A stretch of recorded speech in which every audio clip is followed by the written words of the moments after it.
see if like my audio is actually able to be heard, and share my link in Discord, and then I'll give an introduction and we'll begin.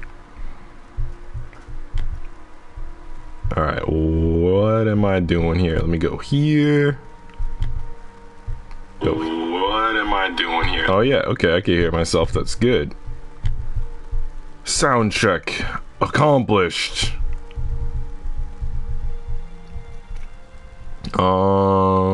Stream announcements. Again, I didn't put a dang thumbnail. I am not as good a YouTuber as I used to be. That's okay. Could care less.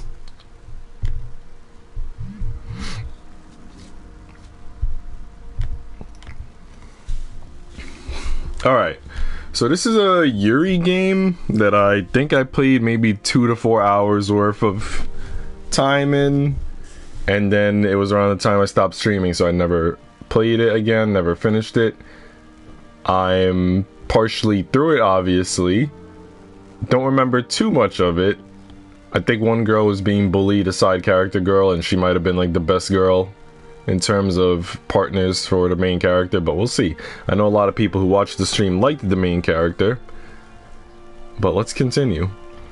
Sarah had been out in the town buying a new book, and as she rode in a comfortable carriage back to Miss Minchin's school, her mind was filling up with stories and histories.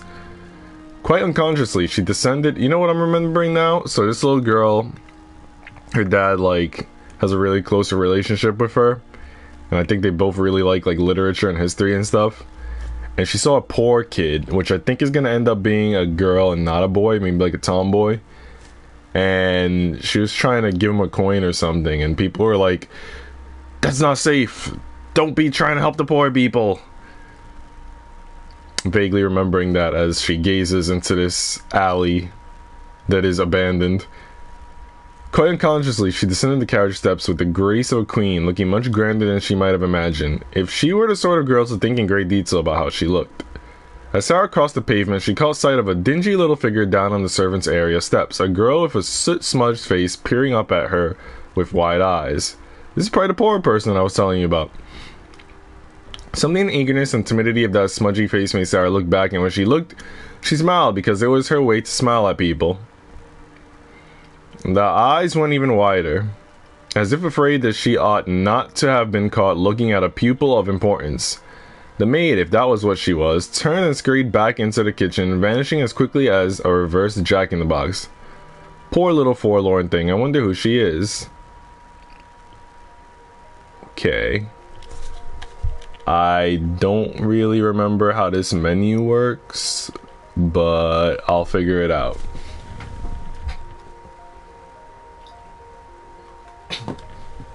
So I think the stats on the left are not stats that grow and remain constant. Like, even though my sympathy is 10, it could go down if I don't use it soon. Ermengarde is the girl that a lot of people liked last time, even though she was a little bit on the chubby side. Mariette is like a Gyaru maid. Lavinia was the bully. Jessie was the bully's friend, but she was actually seemed like she could be cool. Lottie I don't remember too well. I'm sure she's just like a normal, possibly nerdy, lolly looking girl. I'm gonna continue with Ermengarde. Sarah and Ermengarde walked through the halls of Miss Minchin's together, hand in hand. Dancing lessons. She sighed noisily, her shoulders rising and falling. I wish that being hopeless at books meant that I was good at something else instead. My father wouldn't be happy if I were only good at dancing, but at least Miss Minchin wouldn't look at me so disapprovingly. But it's only something else for me to fail at. I feel so heavy and graceless compared to the other girls. She is heavier than the other girls, but she isn't graceless. I think you move very well. You're always in time to the music. Lavinia isn't. But I don't look right when I move my arms, and the dance masters always frown at me. Jessie is the best of us. She looks like a flower in the breeze, like a gloriosa lily, because its petals are long and red and wavy, like her hair. I do think Jessie is the best girl, honestly. They tell us we should try to move like a field of celandines. I never feel like a celandine. I know what a celandine looks like, and I am not one. Dang. They reached Sarah's room and took seats upon the bed. What is a celandine? I don't think we had them in India. Oh, I forgot this girl comes from India. Jesus, mad rare.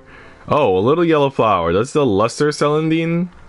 They're not very tall, but the celandines are very bright, with lots of yellow petals like this. She held up her hands, curling her fingers around. They come up early in the spring. They grow in great bunches in the woods, all over the ground, mostly the leaves, but with little bright dots of flowers. The other kind is taller. Their flowers are yellow, too, bright yellow, but they only have 4 petals. I may have seen those. I'm not sure. What flowers grow wild in India? Oh, many kinds. Tall spikes covered with purple orchids that nod down. Flowers with pink petals as lips that grow straight up from the ground with no stems. I don't know all their names. Yeah, I wouldn't know their names either. I wish you could have brought some with you. If I had picked flowers in India before I left, they would have died and fallen apart on the ship. Facts. Ermengarde hung her head. I'm sorry, it was a stupid idea. No, I wish I could have brought you flowers to see as well.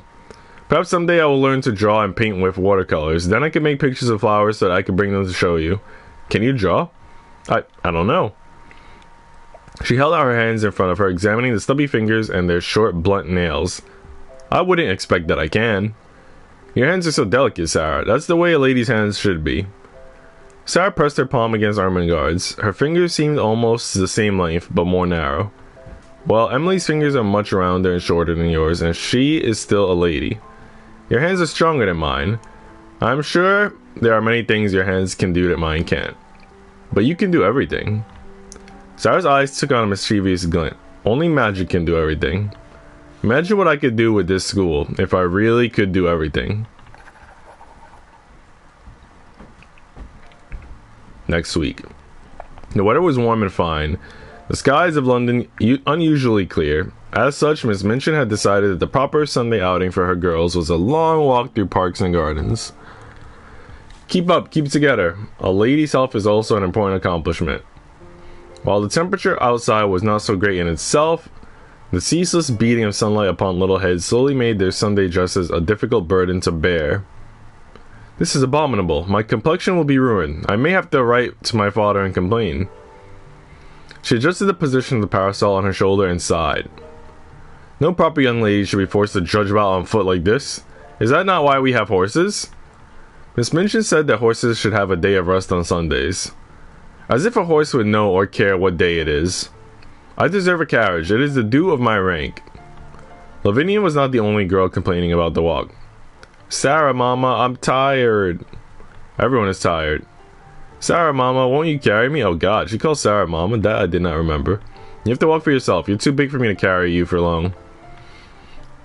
Besides, it would be undignified. Our Sarah may be many things, but she is not a horse. Perhaps you should ask Ermengarde. Lavinia. What did I say? I was only pointing out that she seems to be handling this walk better than Lolly is. Sarah looked at her friend. Sure enough, though Ermengarde's cheeks were as flushed as anyone else's, she appeared to be walking steadily along without slowing or complaining. Aren't you tired and hot? Yes. I always feel tired and hot when we walk back from church, so I'm used to it. But this walk is so much longer. It all seems the same to me. Ermengarde has great endurance. It is a virtue. A soldier must have great endurance and be able to carry on through much more difficult circumstances than this. A soldier might have to walk miles in the sun, in uniform, and carry a heavy pack besides, and be ready to fight when he arrived. Why is she talking about soldiers? Like, I can't remember if her dad is a soldier or what, but how is this relevant to training to be a young lady? Our lives are so much easier, but we must be good soldiers as best we can. Wait, why? If Ermengarde can bear it, then I can bear it. Facts. If Jesse can bear it, then I shall have to bear it. What's that supposed to mean? What did you mean? Nothing. I don't want to bear it. I want someone to carry me. You have legs, use them, the same as we are. I don't want to. No one is going to carry you, so if you don't walk, you'll be left here all alone. And then it will get dark, and the tigers will come out and eat you up. There aren't any tigers in London. You aren't to make things up like that. Well, she likes it when Sarah makes things up. Sarah spoke quickly to head off the threat of Lottie deciding to carry and fuss. We will all have tea later in my rooms, and I will tell you stories. But first, we must return to the school, which means we must walk. Lottie saw...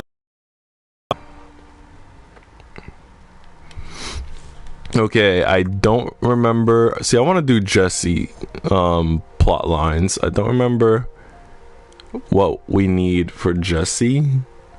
I know it was artistry, I think one of them. And the problem is that the way my TV screen is, the left side is cut off, and I'm trying to look at it on the stream, and it doesn't really help me because I don't know what the symbols mean. But I'm guessing the green thing would be for artistry.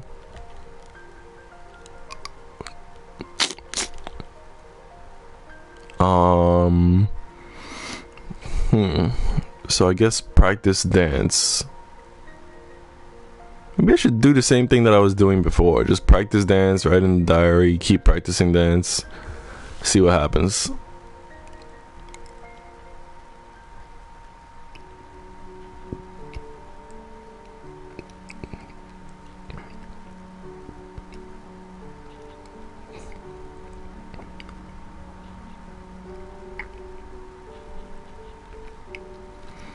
Okay, my artistry did go up. It is the green thing.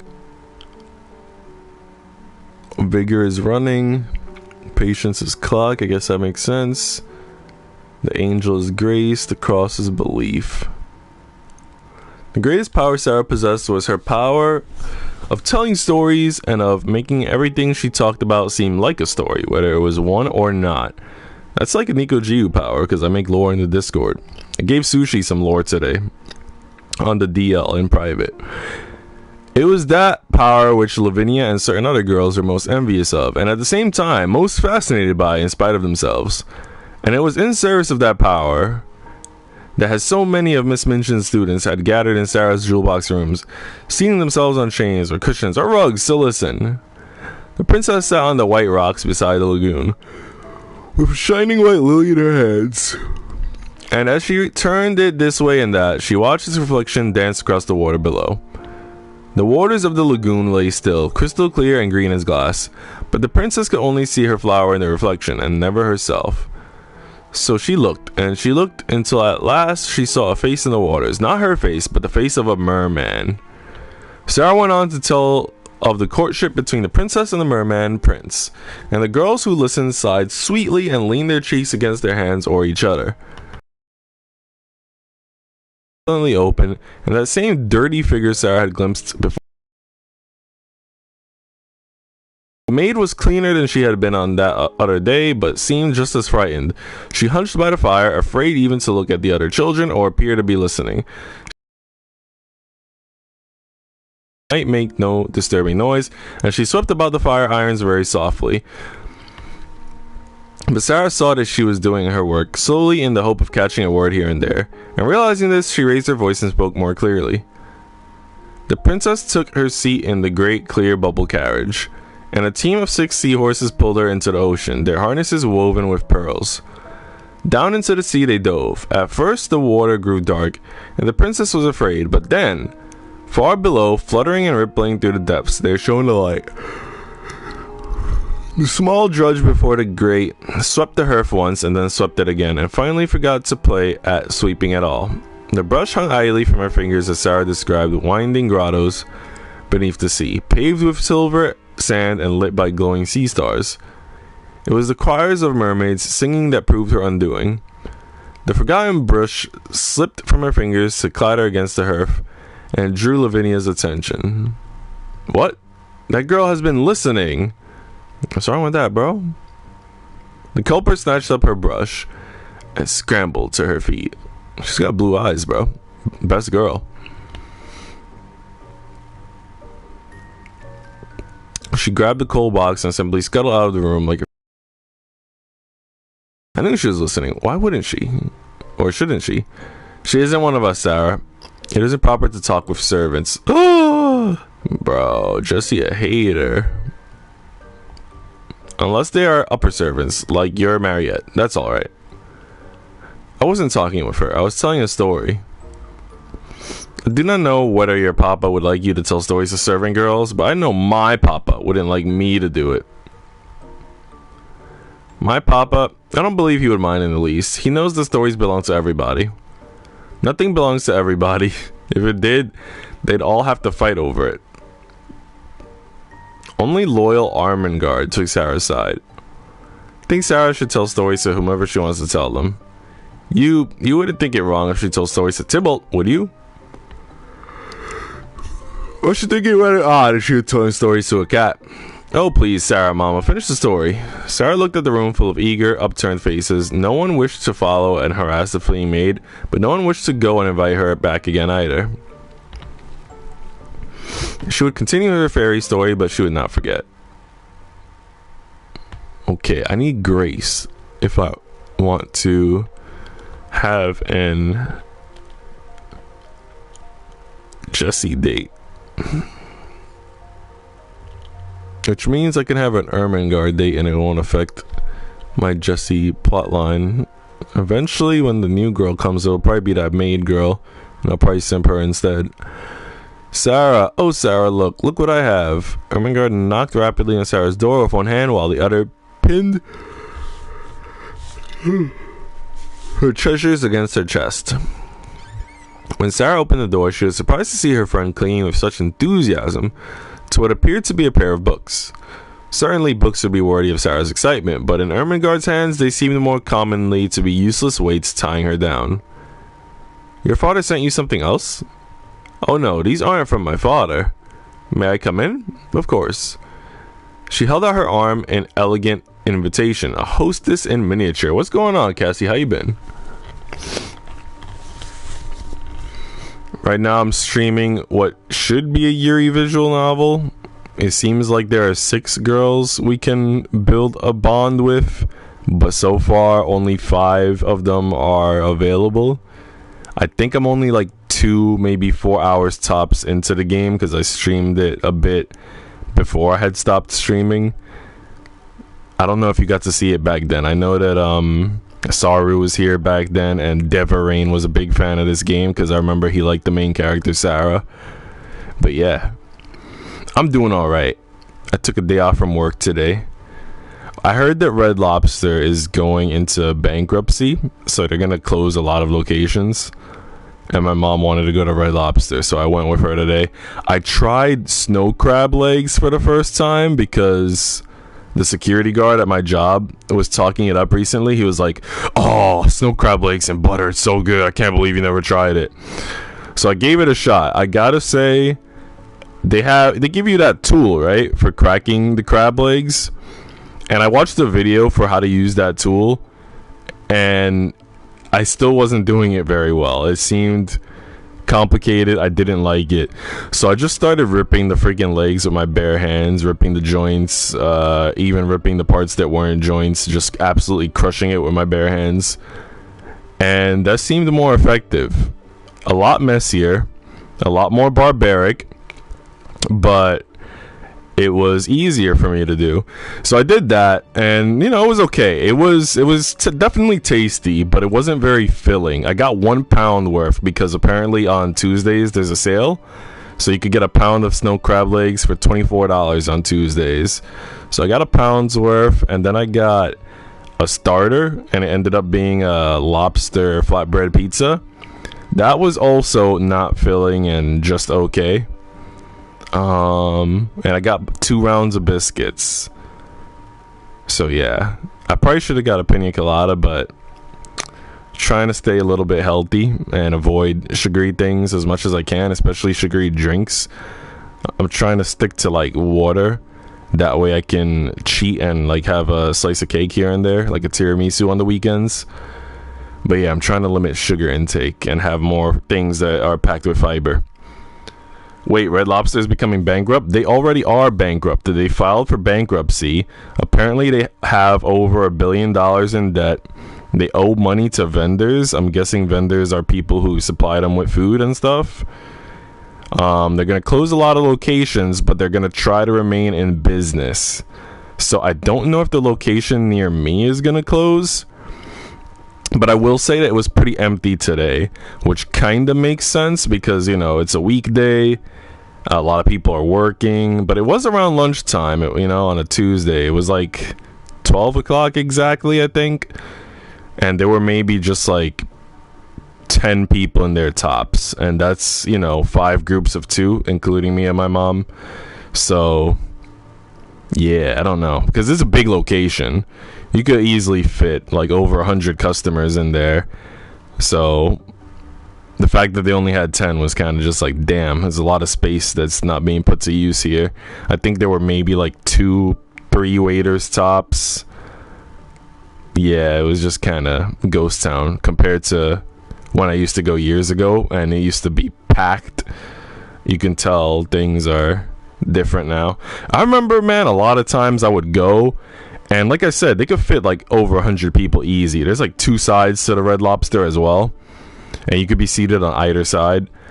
And like sometimes if you're entering, you go straight ahead and there's like a big room, huge, or you could go to the left and there's like another room that's of a decent size. And I remember like on weekends specifically, it would just be packed, and you would have to sit down and wait at least half hour to get a seat, if not longer, maybe even an hour tops. But yeah, today it was just like empty. I'm gonna learn how to make the cheesy biscuits. I can actually give you recipes if you want. I've made the cheesy biscuits from scratch, but if you don't want to make them from scratch, they also sell a Red Lobster biscuit mix. And you could buy it, I know for sure, on Amazon, because I've bought it from Amazon. I don't know what supermarket sells it in person, if any do. But you can buy it on Amazon for sure, Red Lobster biscuit mix. I'm praying that the one near me doesn't close. Yeah, Red Lobster has always been like one of my favorites, even though I usually don't always get seafood. Like today I got a lot of seafood, but usually I get like the maple grilled chicken, the maple syrupy, whatever you call it, maple sauce that they put on it is so good. And I get steak sometimes, but I haven't gotten a steak in a long time. Sometimes I'll get a burger. I usually get everything but seafood, and today I was like, seafood, let's go. I'll have Mariette fetch us some tea and cakes. Oh, no cake for me, please. She ducked her head as she walked into Sarah's room, then again to nod hello to Mariette. What games have you been playing lately, Cassie? It's just that my mother is always sending me hampers of sweets. Even if I don't want them, I would rather have bread and butter, if that's alright. Of course it is. I'll return shortly, mademoiselle. Sarah pulled out a chair for Ermengarde, who was still cradling her burden. Are those books something your mother sent, then? No, these are from my mother's sister, my Aunt Eliza. She lives in the countryside. She never married, so she inherited my mother's parents' property, and she lives there alone, except when she visits my mother. My father doesn't like her very much, because she doesn't agree with him about Irish home rule, and she wasn't very clever at school either. He thinks she is a bad influence. So why'd you marry her, bro? If you're just gonna criticize her, why'd you marry her? I like her. I wish she were always visiting. When I go home, my father's always asking me things like, when did Edward III ascend the throne? And who died of a surfeit of lampreys? What is a surfeit? And what are lampreys? What the heck are these people talking about? And then my mother says, dear me, Ermengarde, you're very fat. See, I remembered. Because like at the start of stream, I was introducing the characters to my empty audience. And I was saying, Ermengarde, if I remember, is a fat girl. And then I saw her PNG or whatever you want to call this. And she doesn't look fat. But yeah, I do remember everybody calling her fat. Poor girl. It's hard to tell because she's got such a like baggy dress. But I don't think she's fat. But people be hating on her. Aunt Eliza takes me riding. And talks about the hunt and Rover and Skipper. Her dogs and her gardens. She sent me these. Ermengarde laid out the 2 volumes for Sarah's eyes. No, there was only one cloth-bound volume. The other, though a similar size and shape, was in fact a pair of wooden blocks wrapped round with leather straps. It is for flower pressing. You press the flowers tight between the wood blocks and squeeze out all the water inside them. And if you put a sheet of paper inside, sometimes the petals will color it, like a print. When the flowers are dry and flat, then you can frame them, or stick them to the pages of a book with some egg white. She sent some pansies for a start. Ermengarde spread open the pages of her book, and Sarah bent her dark head to take a closer look. Not gonna lie, I think I might want to do this one day. Making some dry flowers and decorating them or whatever. This would actually be a cool program for me to do at the library for adults. except I don't know how costly it would be, because then you'd probably have to buy a lot of flowers. But it's interesting. And look, Ermengarde says you just need like 2 wooden blocks, so it sounds easy. Oh, you can still see all the little veins in the petals. If you dry them when you press them, they don't shrivel up. What a charming hobby. Your aunt is very wise. It is good to know that Ermengarde does have a relative she is fond of. Oh god, she doesn't love anybody. If you'd had a flower press when you were in India, then you could have saved some of the flowers. When I go back there after I finish school, I will have to press flowers and mail them to you. Go back? It had not occurred to Ermengarde until this moment that Sarah saw her life in England as nothing but a temporary sojourn. Yes, I must return to my papa. I miss him dreadfully. Then I will never see you again? Oh. Sarah, as well, had not entirely considered the consequences of developing friendships at Miss Minchin's and then returning to her home so many hundreds of miles away. It was one thing to think of those whom she loved and missed, but another to consider that she herself would be missed quite strongly, if the look in Ermengarde's eyes was anything to judge by. Well, once I am an adult, I will be able to travel, if I please. I see no reason why I couldn't come back to England once in a while. She reached over and touched Ermengarde's hand. If you are waiting for me here, then I will always come back. Ermengarde breathed out a sigh of relief. It would be dreadful if you were gone forever. At that moment, Mariette arrived at last with the tea, and Ermengarde's flower book had to be carefully set aside. Looking at the hearth in her room, Sarah was reminded of the little servant she had seen before. In truth, she had looked for the girl earlier, but had been unable to spot such a person anywhere in the school. If not for the disagreement with her listeners, Sarah might have thought she had imagined her. Sarah understood that it would cause disruption if she barged into the kitchen to ask questions. She had only one bridge to rely on. Mariette, who is that little girl who makes the fires? Ah, Mademoiselle Sarah. You might well ask that poor little one. She has just recently been taken on as a scullery maid. Though scullery is the least of it. She is sent to do every task that no one else wants. Dang, what's scullery? They're hitting me with a lot of words in this that I just can't fathom. So I'm gonna start doing some research, and I'll get to share that with anybody listening in.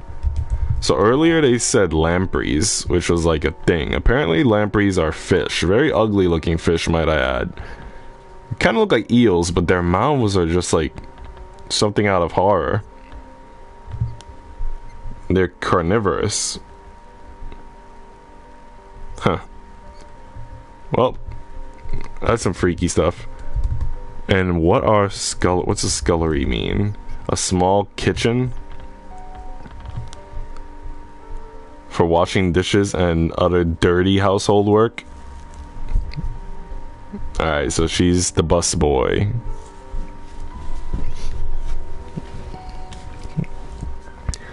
She blacks the boots and grates. She carries the coal, scuttles up and down stairs. She scrubs the floors and the windows. I think she has not had enough to eat for years. She's older than her height would tell, and so timid. If I try to speak to her, her little eyes look to pop right out of her head. What is her name? I hear that called often enough. Becky do this, Becky do that. Everyone below stairs orders her about. Becky. If life were a story, Becky might be the ill-used heroine, and perhaps a fairy godmother might come to her rescue. You have a kind heart, mademoiselle. Your papa would be proud. Now, stand up straight. Let me have a look at you. Alright. Just as I thought, you are growing taller. I am? Sarah looked down at herself. I don't feel any different. How much have I changed since I've been here? You're at that age, after all. I will have to alter a few things. How tall I will grow before I see my papa again. Alright, so I remember we need grace. That said, I don't necessarily remember what the grace icon is. I think it's the angels. So I guess dance would give grace, because this one seems to give very little, and this one also seems to give very little. So I guess dance. I'm just gonna do a lot of dance, because we need artistry and we need grace at the moment.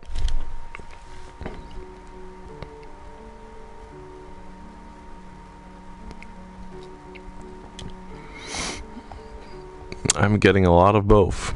Jesus. Sarah, come and see. A number of students are drawn to the sound of Ermengarde's excitement. It was not often that a girl would call for such attention in her bedroom, particularly not quiet Miss St. John. What is it? Look through the window there. That tree outside, can you see it? From the door to the room, Lavinia smirked. I should hope that she can see the tree outside, or else she needs eyeglasses. Hush. What do you want me to see, Ermengarde? There's a nest in the branches there, and there are eggs in it. Soon there will be baby birds. That's darling, isn't it? Babies? Where? Okay, so one of the words is two of the words are like cut off on my TV. Must everyone come into my room?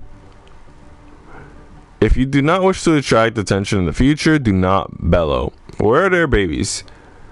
They're still inside the eggs, Lottie. There will be baby birds sometime in the future. Can baby birds see inside eggs? I don't know. No, I think they're asleep. Wouldn't it be wonderful to have a bird for a pet? Yay, seems good game. You used to come to these streams before I had taken a very, very, very long break, Diva Rain. Do you remember when I streamed this game? You liked the main character, Sarah, because her dad's from India and they like to read books a lot, so she's a nice girl and she's very kind to everyone. She's the one with the black hair and the green eyes. And I think you liked Ermengarde as well, which is the one with the green dress. But your favorite was Sarah. How you doing, Diva Rain? You could feed it from your hand and it would sing to you. Baby birds are not wonderful. They're horrible pink-skinned monsters with no eyes. Disgusting. Monsters? No, they aren't very pretty when they're born, but they change as they grow up. A lot of things do. Soon little birds are covered with fuzz all over. Fluffy chicks are adorable. But then they grow up and learn to fly. Even if I tried to keep a bird as a pet, it would probably fly away. There are people in India who kept parrots as pets, not even in cages. They can be trained to ride on someone's shoulder. My papa knew a man who gave his bride to be a parrot that he taught to recite love poetry to her. Oh dang, that's a overpowered gesture of affection right there. How romantic. I don't think a bird is a very romantic gift. What if she didn't want a pet? What if it pulled her hair? Lavinia reached out and tugged at a strand of Jessie's long red hair. Quack! My beloved is... Why did I do that sound effect so well? My beloved is mine, and I am hers. She feedeth among the lilies. Quack! It did better the first time, but dang. Stop that. She swatted Lavinia's hand away. Are you going to take one of the eggs out of the nest to raise it? Oh no, that wouldn't be right. Little birds need their parents to survive. Jessie combed her hair back into place with her fingers. At least until their parents shoved them out of the nest. Birds do that, don't they? Do they, Sarah Mama? Only when it's time for the young ones to learn to fly. After all, they can't stay eggs forever. Alright. Let's do a Jessie event. Jessie caught up with Sarah in the hallway and followed along behind at her elbow. You're looking very pretty today, Sarah. Oh, dang! Jessie is very direct. Do I look any different than usual? Maybe that's just Jessie's way of saying hello. Nah, that's Jessie's way of trying to get some. Thank you. Of course, it's easy for you to be pretty because you have so many nice things. And you have your own maid to help dress and style you and... What? I wanted to ask you a favor. Oh, God. What is it? You're the only girl I know here with your very own personal lady's maid. Lavi says her parents say she's too young. Don't tell her I told you that. It doesn't mean that she's jealous of you. That's exactly what it means. I hadn't thought about Mariette as something to be jealous of. So, as it is, I was wondering if I could borrow her. Mariette? Why? So that she could show me some new things to do with my hair? She's French, isn't she? She might even have been to Paris. And Paris is the very height of fashion. She might have all kinds of tricks. Mariette is not a thing that you can borrow, but I don't mind if you visit her. And if you ask her nicely, I'm sure she will talk to you about Paris fashions. She does know a great deal more about hair and clothing than I do. But I think your hair looks perfectly nice as it is. It's not perfect. It's never perfect. She pulled a section of her long red hair over her shoulder and glared at it. Especially this color. It's unlucky. It's sinful. Lustful. Witches and criminals and fallen women have red hair. I don't know. It's kind of hot. Egrom would like it. Your hair can't make you sinful. Well, of course it's not true. But it's what other people think that matters. There's nothing I can do about it. Dye it doesn't help. I could try to stain it black, but then it might be damaged or mark my clothing. And I would be humiliated. She cut herself off, forcing her features back into the shape of a smile. I must not damage my hair, even if it is too long and heavy for the best dancing. It is my responsibility. Oh, I think the stream is gonna crash. If it does crash, I'm not gonna reboot it, but it's saying that the internet might not be sufficient. We'll see what happens. You say that you must, but I don't see why that would be so. The length of my hair is my one unique beauty. You see, it's something that other girls can't copy, not unless they spend years working at it like I have. It is my task to make myself as beautiful and accomplished as possible, so I can catch the eye of a gentleman. It's different for girls like you and Lavi. You're your father's only heir. You will be wealthy, and I will be pretty. Is that the only thing she wants to be? Well, come and visit me, and I will try to help you talk to Marriott. Thank you, you're so sweet. I don't know, man. I don't know if I'm a Jessie fan. She's kind of shallow. Girls, gather around if you please. Today I have arranged a special outing for your edification. We'll be attending the British Museum of Natural History. Natural? Does that mean plants? Ugh, I hope not. There's nothing edifying about plants. It could be interesting to attend a museum of plants with people who know all about them and can tell their stories. You mean gardeners? Maybe we'll get to play in a garden. Quiet now. Form up. Let's go. Da! The little facial expressions are so funny. Lavi is like Pog. Ermengarde is just like freaking looking like an airhead kinda. Like she's like blanking off into space. Lottie is super terrified. Jessie is slightly terrified. Pure gold.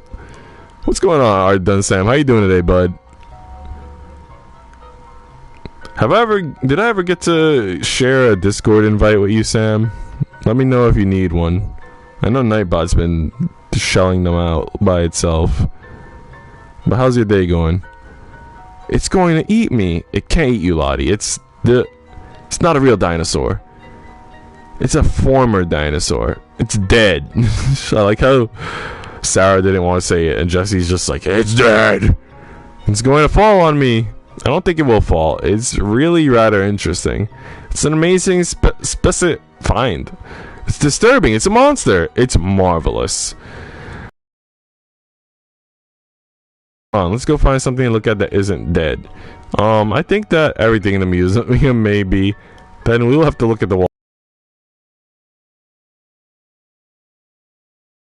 Won't you, Sarah? Yes, of course.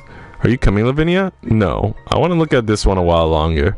I'll catch up with the two of you in a few minutes. Two? You're here, aren't you? Right. Well, really rough? You're doing really rough? How so? You want to share? If it's anything that's not super personal and you want advice or anything, let me know. Sarah wondered if this was the first time that Lavinia had ever preferred Ermengarde's company to Jessie's. Okay. So I have no knowledge, no artistry, no grace. I think I need knowledge for the next Ermengarde event. So I'll put 3 days of knowledge, and then I'll keep some dance so we can get artistry and grace back.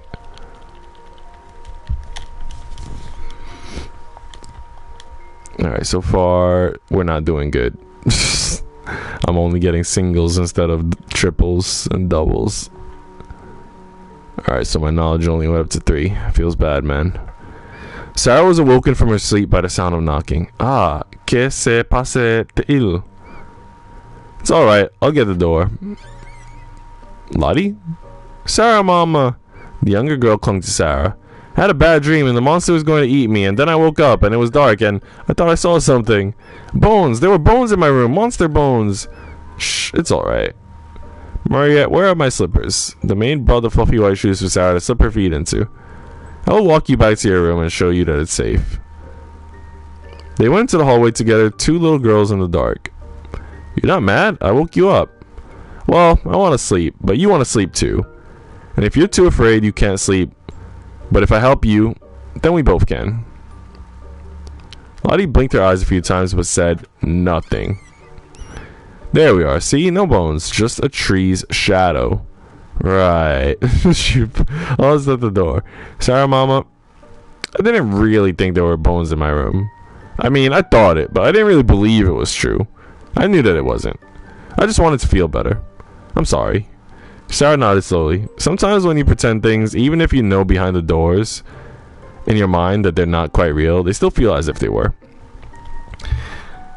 Is maybe just today that I'm not supposed to play any games? Wait, what? You're not supposed to play any games? How so? Like, did somebody tell you you're not allowed to play games today or something? What kind of games do you like to play?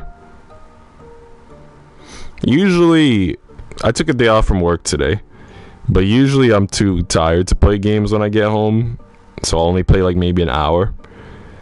But today I took a day off. I went to Red Lobster. I could tell you about that if you want to hear about that. I got to try some things for the first time, like snow crab legs and a lobster pizza. But yeah, I'm gaming a little bit more today because I got energy. And I think you can already tell that I do a variety of games. I mean, this is the first time you probably see me stream a game. So I stream a lot of Yuri, Girls Love games on this channel, as you'll see if you ever investigate my past content. But I also I own over 100 PS4 games, so I play everything. I play racing games, JRPGs, first-person shooters, fighting games, beat-em-ups, adventure games, sports games. The only thing I don't play are free-to-play games. Like, all the games I play, for the most part, I paid money for. Except for Genshin, but I quit Genshin. Love to hear it, because you never had Red Lobster. Oh, dang. Okay, so let me tell you some, like, my Red Lobster history. So there's a Red Lobster not too far from my house. It's like a 10-minute drive. I could even walk there in like 40 minutes, which isn't a bad walk at all. I heard recently that Red Lobster is going bankrupt. Like, my mom saw it in a news thing, and then my mom was like, oh my god, we gotta go to Red Lobster because I want to go one last time. So we went to Red Lobster. It turns out not all of the Red Lobsters are closing down. They are going to close a lot of locations, but the chain will remain in business. They'll still have some places. I don't know if the one near me is closing or not, so, you know, we gotta take advantage of it while we can. I'm not a big seafood guy, so usually I get like steak. They got really good New York strip steaks, things like that.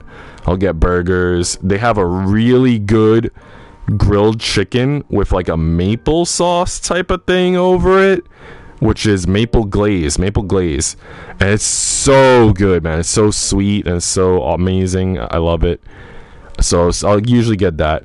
They used to have a big chocolate chip lava cookie, which to me is superior to, let's say, a chocolate lava cake, because with a chocolate lava cake, it's like, you know, it's kind of mushy, which is fine. But I like the cookie because you get the crunchy cookie, plus you get that melty hot chocolate lava moistness goo on the inside, right? So it's like you get the best of both textures. But they stopped selling that, so now they only have like a strawberry cheesecake, a brownie sundae type of thing, and like 2 other desserts. So I stopped getting dessert. I like their pina coladas. I get the virgin pina colada, so, you know, it's just coconut pineapple smoothie pretty much.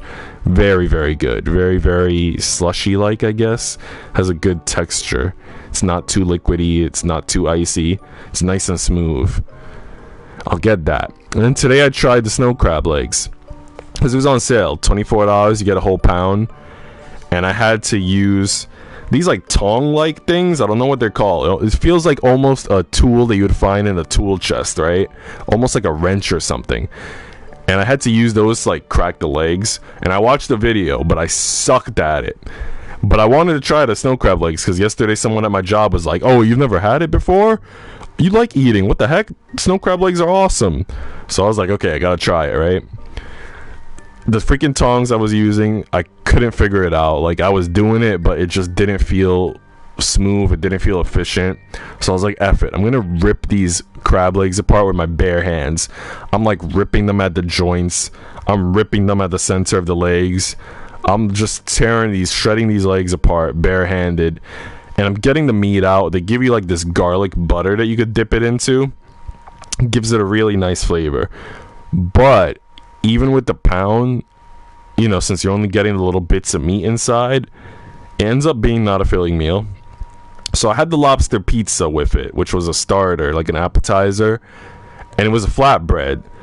So that also wasn't the most filling thing, and I had 2 rounds of biscuits, so that helped. The biscuits are phenomenal. I would say if there's a Red Lobster near you, you have to go at least once to try the biscuits because they are legendary. They're the best biscuits you will ever try. It's possible to make the biscuits from scratch at home. I've done it.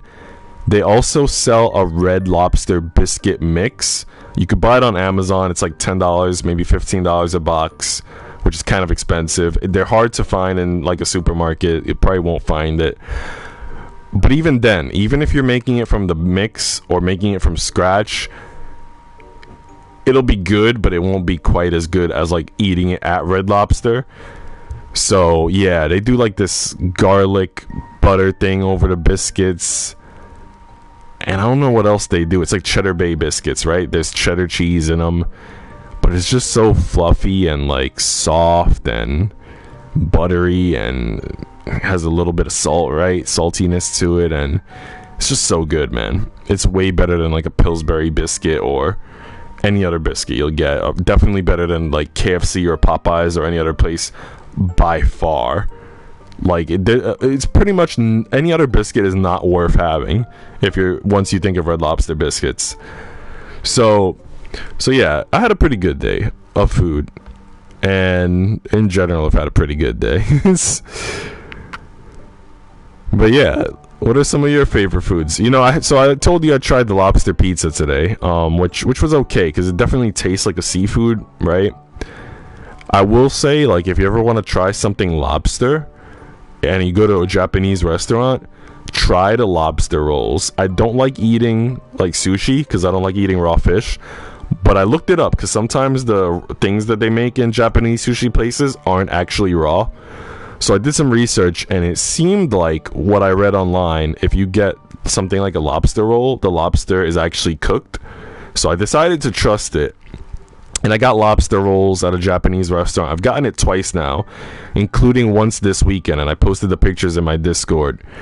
But the lobster rolls, oh my god, by far, probably one of the best things I've tried in a Japanese restaurant. The only thing better than that probably being like an oyakodon, if you get it at a really good place, which is chicken and egg over rice with the runny egg. But yeah, and the dashi stock in the rice as well. But yeah, oyakodon number 1, lobster rolls number 2. Definitely some of my top recommendations. Let me know what some of your favorite foods are. Let me know what some of these games that you wanted to play are. I've been playing a lot of Stellar Blade recently off stream, and before that I was playing Final Fantasy VII. So I've been investing a lot of time in games that take a lot of time. And soon I want to play Tears of the Kingdom, the Breath of the Wild game, the sequel, prequel, whatever. Because I've had that game since it released, and I still haven't played it yet. It isn't wrong to believe in what you pretend. Lottie smiled. I will pretend that I'm going to have good dreams. That is a very nice thing to pretend. I believe I will too. And with that, she returned to her bed. Okay, so I can not have a Jessie event because I don't have enough sympathy. but Jessie is a bully. All right, let me give you a rundown of these characters, Sam. So Ermengarde, who we can potentially romance, is like a nice girl, but she gets bullied a lot for being fat, even though she doesn't really seem fat. She also seems kind of intelligent, so she's cool. Maria is like our maid. She's like, I guess, a upper maid, like upper class kinda, in a sense. She's French, very intelligent. Lottie is a child. I think she's like 8 if I remember correctly, but she's in school with all these older students. Lavinia is like the top bully, so she sucks.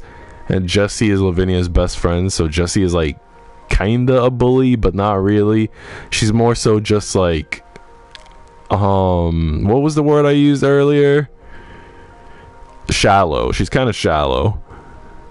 That's her problem. And there's gonna be another girl. I don't know when or how we unlock her, but I think it's this girl who's like a low class maid type of thing, and she's kind of hot. She's got blue eyes. But let's go on a date with Ermengarde for now. What is this game called? It's called A Little Lily Princess. I am playing it on PS4.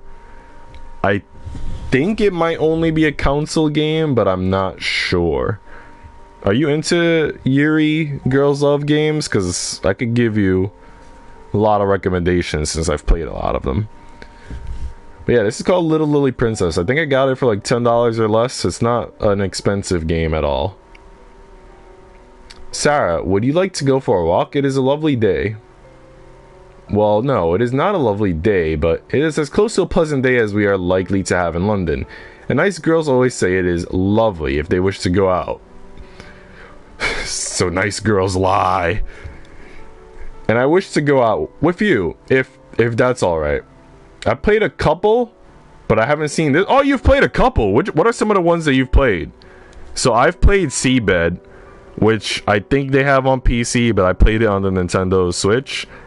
And then one of the people who worked on that game was actually in my chat, so that was really cool. I've played Heart of the Woods, so that's another Yuri one. I'm trying to think now. I'm trying to think hard, bro. Oh, you know, I have Nurse Love Addiction, both of those games. I played them on PS Vita, and then I got them for Switch, so I might stream those, Nurse Love Addiction and Nurse Love Syndrome, but I haven't streamed them yet. I don't know which other ones I've played. I have played more, though. I guarantee you this. And you could definitely find them on my YouTube channel, or maybe even in the description. I played Blackberry Honey. That was another one. I think in Blackberry Honey, both the girls are maids. But yeah, I think out of all those that I said, my favorite is probably Seabed, which is kind of funny because I like trophy hunting, and since Seabed was a Switch game, there weren't any trophies. But that one had a very unique story. And it's also cool that one of the people that worked on it was in chat, not gonna lie, because they were able to give me sort of like inside details, I guess, or they were able to help me think about the game from, I guess, perspectives I wouldn't have thought about if I was just playing it for fun instead of actually stopping to examine it a bit. We'll make it a lovely... Oh no, what happened to... What did I skip? Ermengarde's fingers flicked and fidgeted at the side of her skirt. Sarah caught her hand and clasped it. We'll make it a lovely day then, because you and I will be part of it. It was a pleasant day for London. Clouded enough to not be overly warm, but without the blanket of fog and foul air that sometimes developed in the city streets. If we are fortunate, perhaps we might see some dragoons on patrol in the park. These girls are pretty cute. Right now, Sarah is best girl. She's the one on the left with the black hair and the green eyes. The girl on the right, Ermengarde, everybody calls her fat, but she doesn't look fat, and she is kind of cute. And then later, Sushi, if you stick around, you might see one with blue eyes. She's kind of like a low-class maid. She's super cute. And there's one with red hair. She's pretty, but she's also shallow, so not good. She's not fat. Well, the bullies call her fat, and I think her family calls her fat too. What's going on, Sushi? How's the day going? Not even by a long shot? Well, the dress is baggy, so the dress makes it hard to tell, but she doesn't look fat. You like to watch the soldiers? Her eyes warmed with remembrance. The uniforms are so bright. The red and gold makes any man look handsome, even if he has whiskers like a walrus. Who says that? Okay, so spoiler alert, I have a mustache, for those of you who didn't know. And I'm wondering if I have whiskers like a walrus now that she says that. Sometimes my mustache hairs try to curl up a little, not gonna lie. And it gets annoying, and then I gotta shave like the ends a little bit. But yeah, man. Maybe I have whiskers like a walrus. Yo, I'd give her a chance? Dang, Sushi. So generous. Sushi doing charity out here.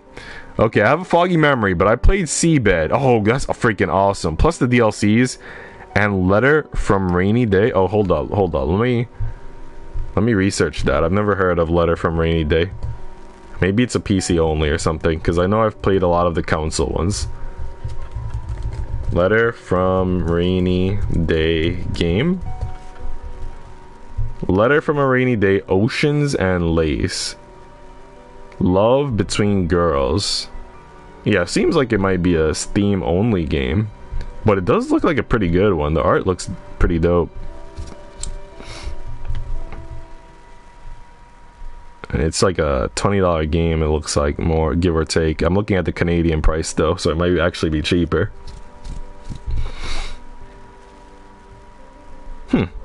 Alright, you have officially turned me on to this game. I might give it a shot. I might even stream it sometime, Sam. So, if you want to see me stream Letter from a Rainy Day and give my hot takes on it, definitely continue to stick around. But I'm doing alright, man. How's your day going? Well, I was telling Sam earlier that I went to Red Lobster today because I took a day off from work. And I tried snow crab legs and lobster pizza for the first time. And I was ripping the crab legs apart with my bare hands because the tool that they gave me was like very impossible to use for my small brain. Also, Sam, if you're not yet in the Discord, Nightbot is doing its job. Feel free to hop in. Do you stream, Sam? Because, you know, seeing art in your name makes me wonder if you stream. Let me know, man. If you stream, I'll drop a follow somewhere. If you just do art for fun or something, let us know if you can share it one day. Sushi and I and everyone in my community, we're big fans of art, especially since I've modded for a lot of art streamers.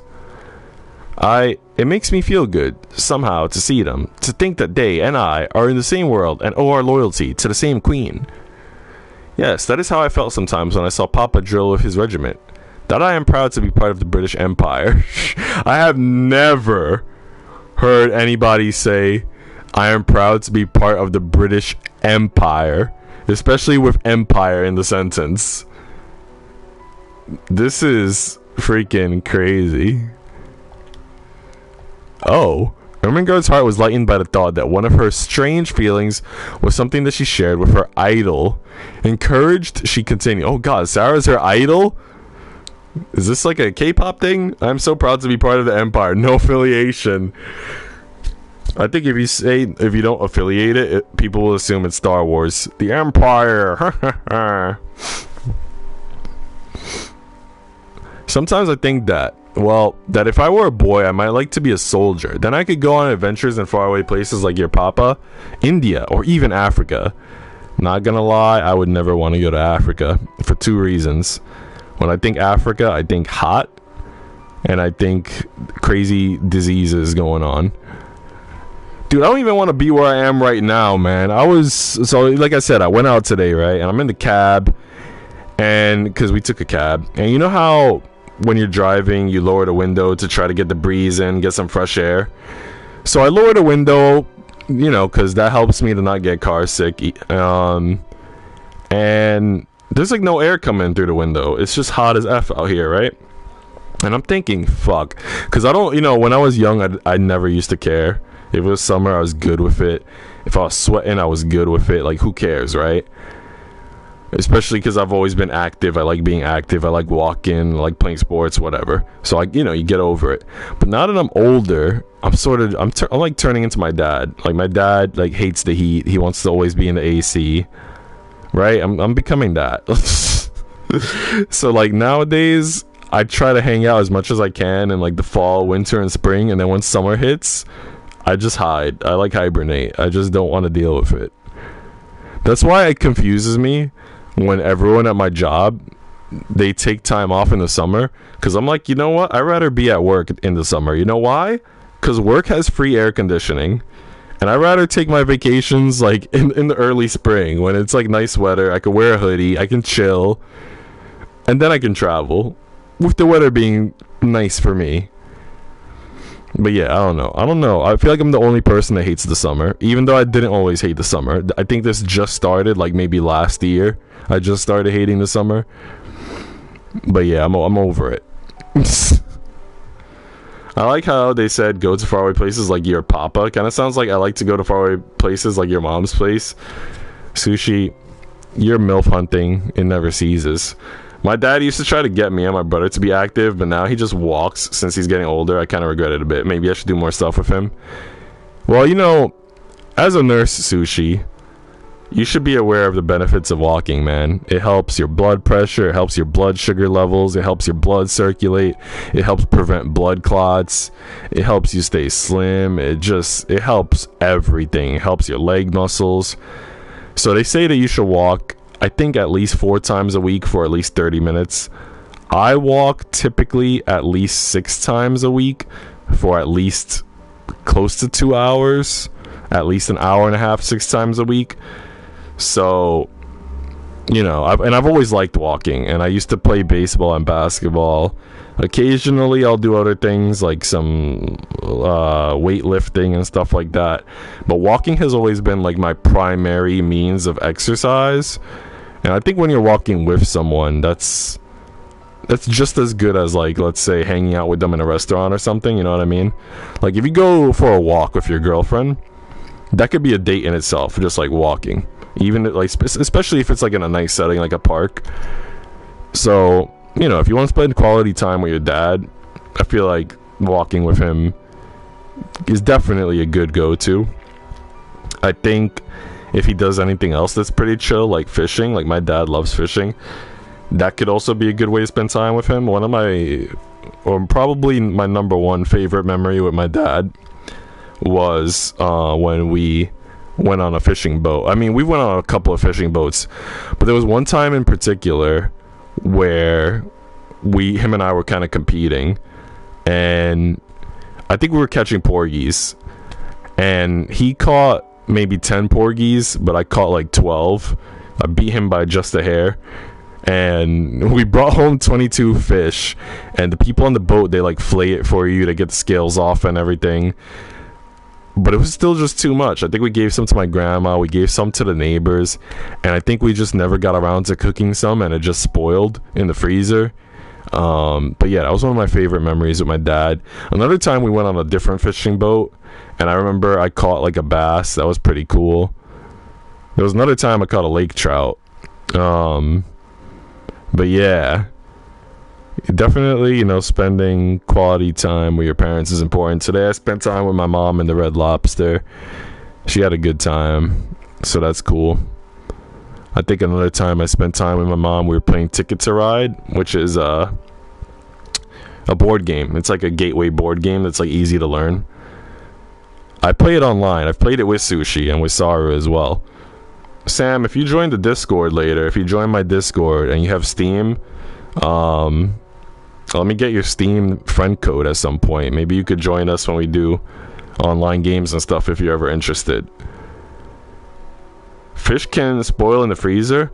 So the thing is, everything has like a date on it usually. So even if it's in the freezer, it'll kind of go bad eventually.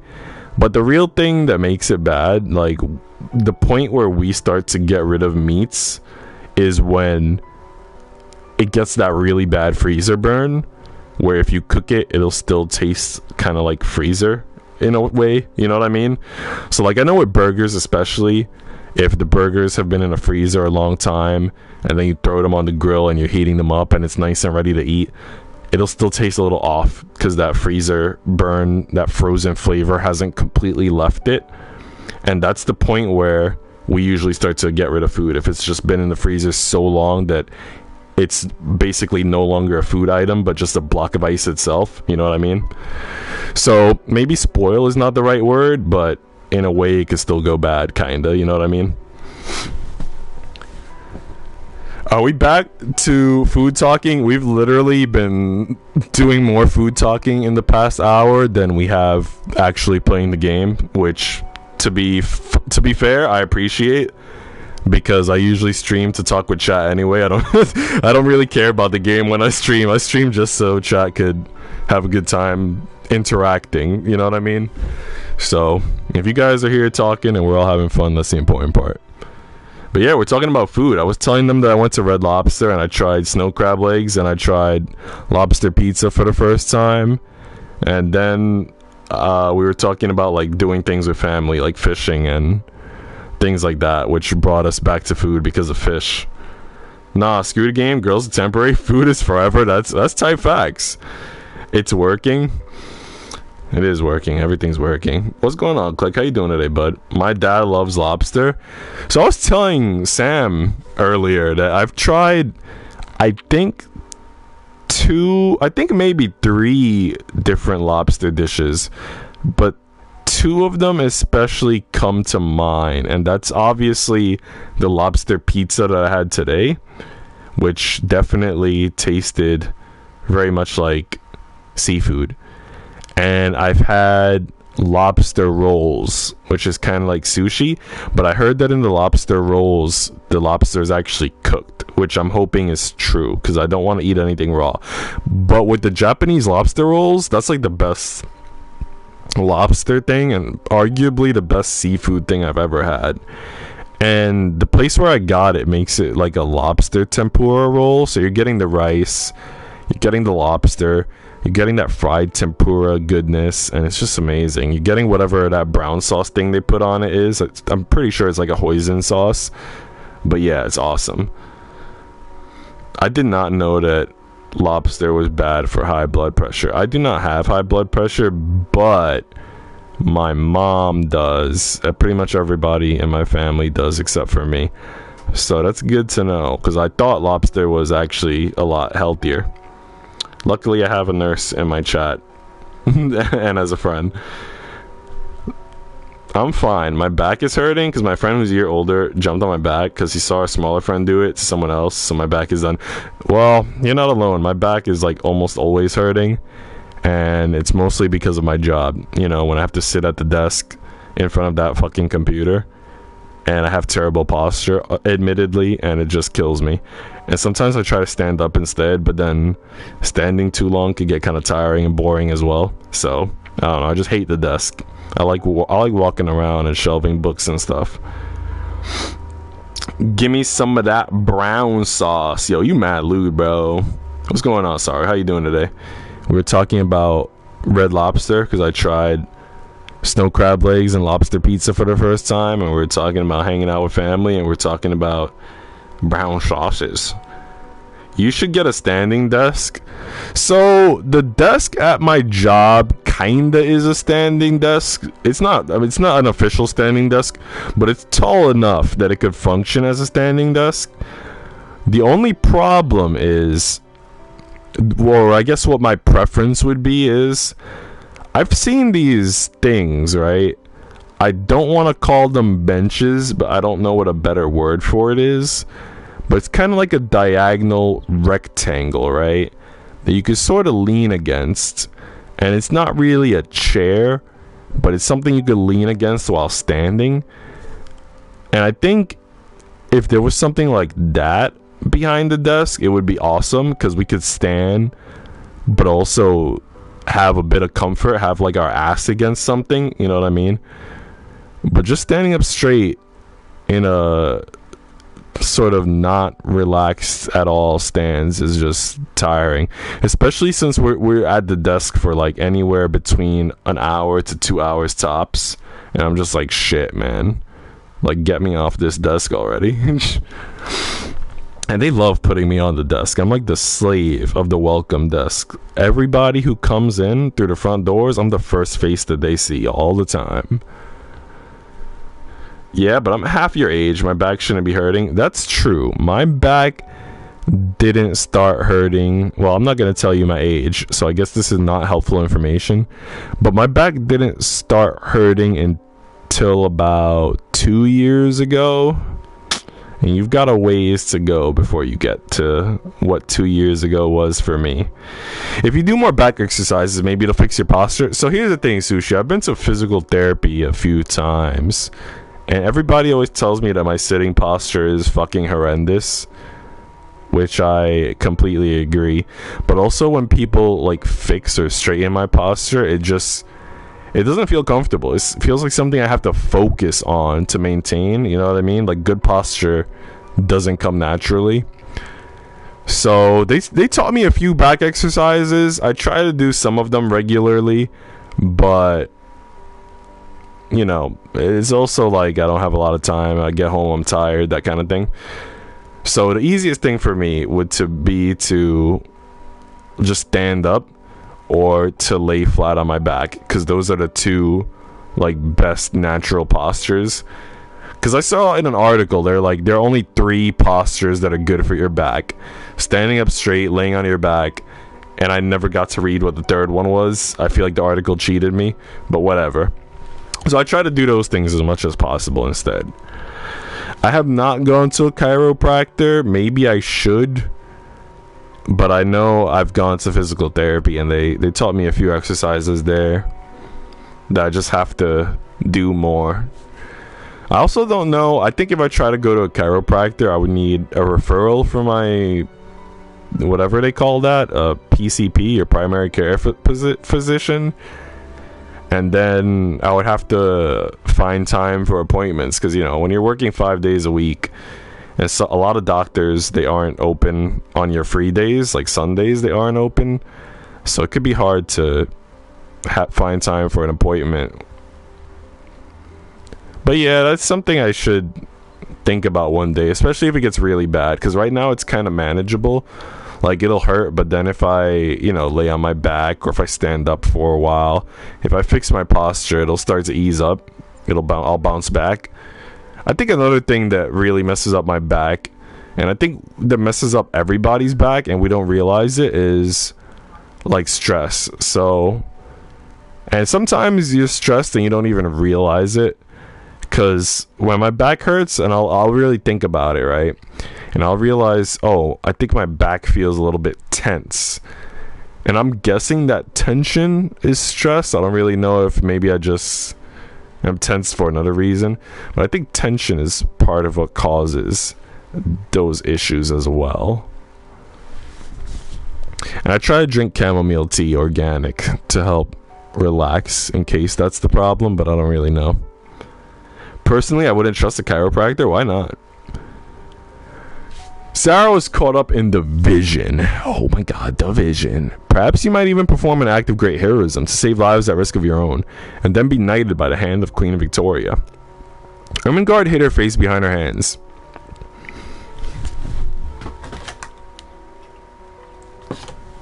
No, I don't think that. That would never happen. Don't tease. I'm not teasing you. I think you would make a very good hero. You are kind, and that is the most important trait that a hero needs. That's facts. But do you really wish that you were a boy? Oh, I don't know. Not really.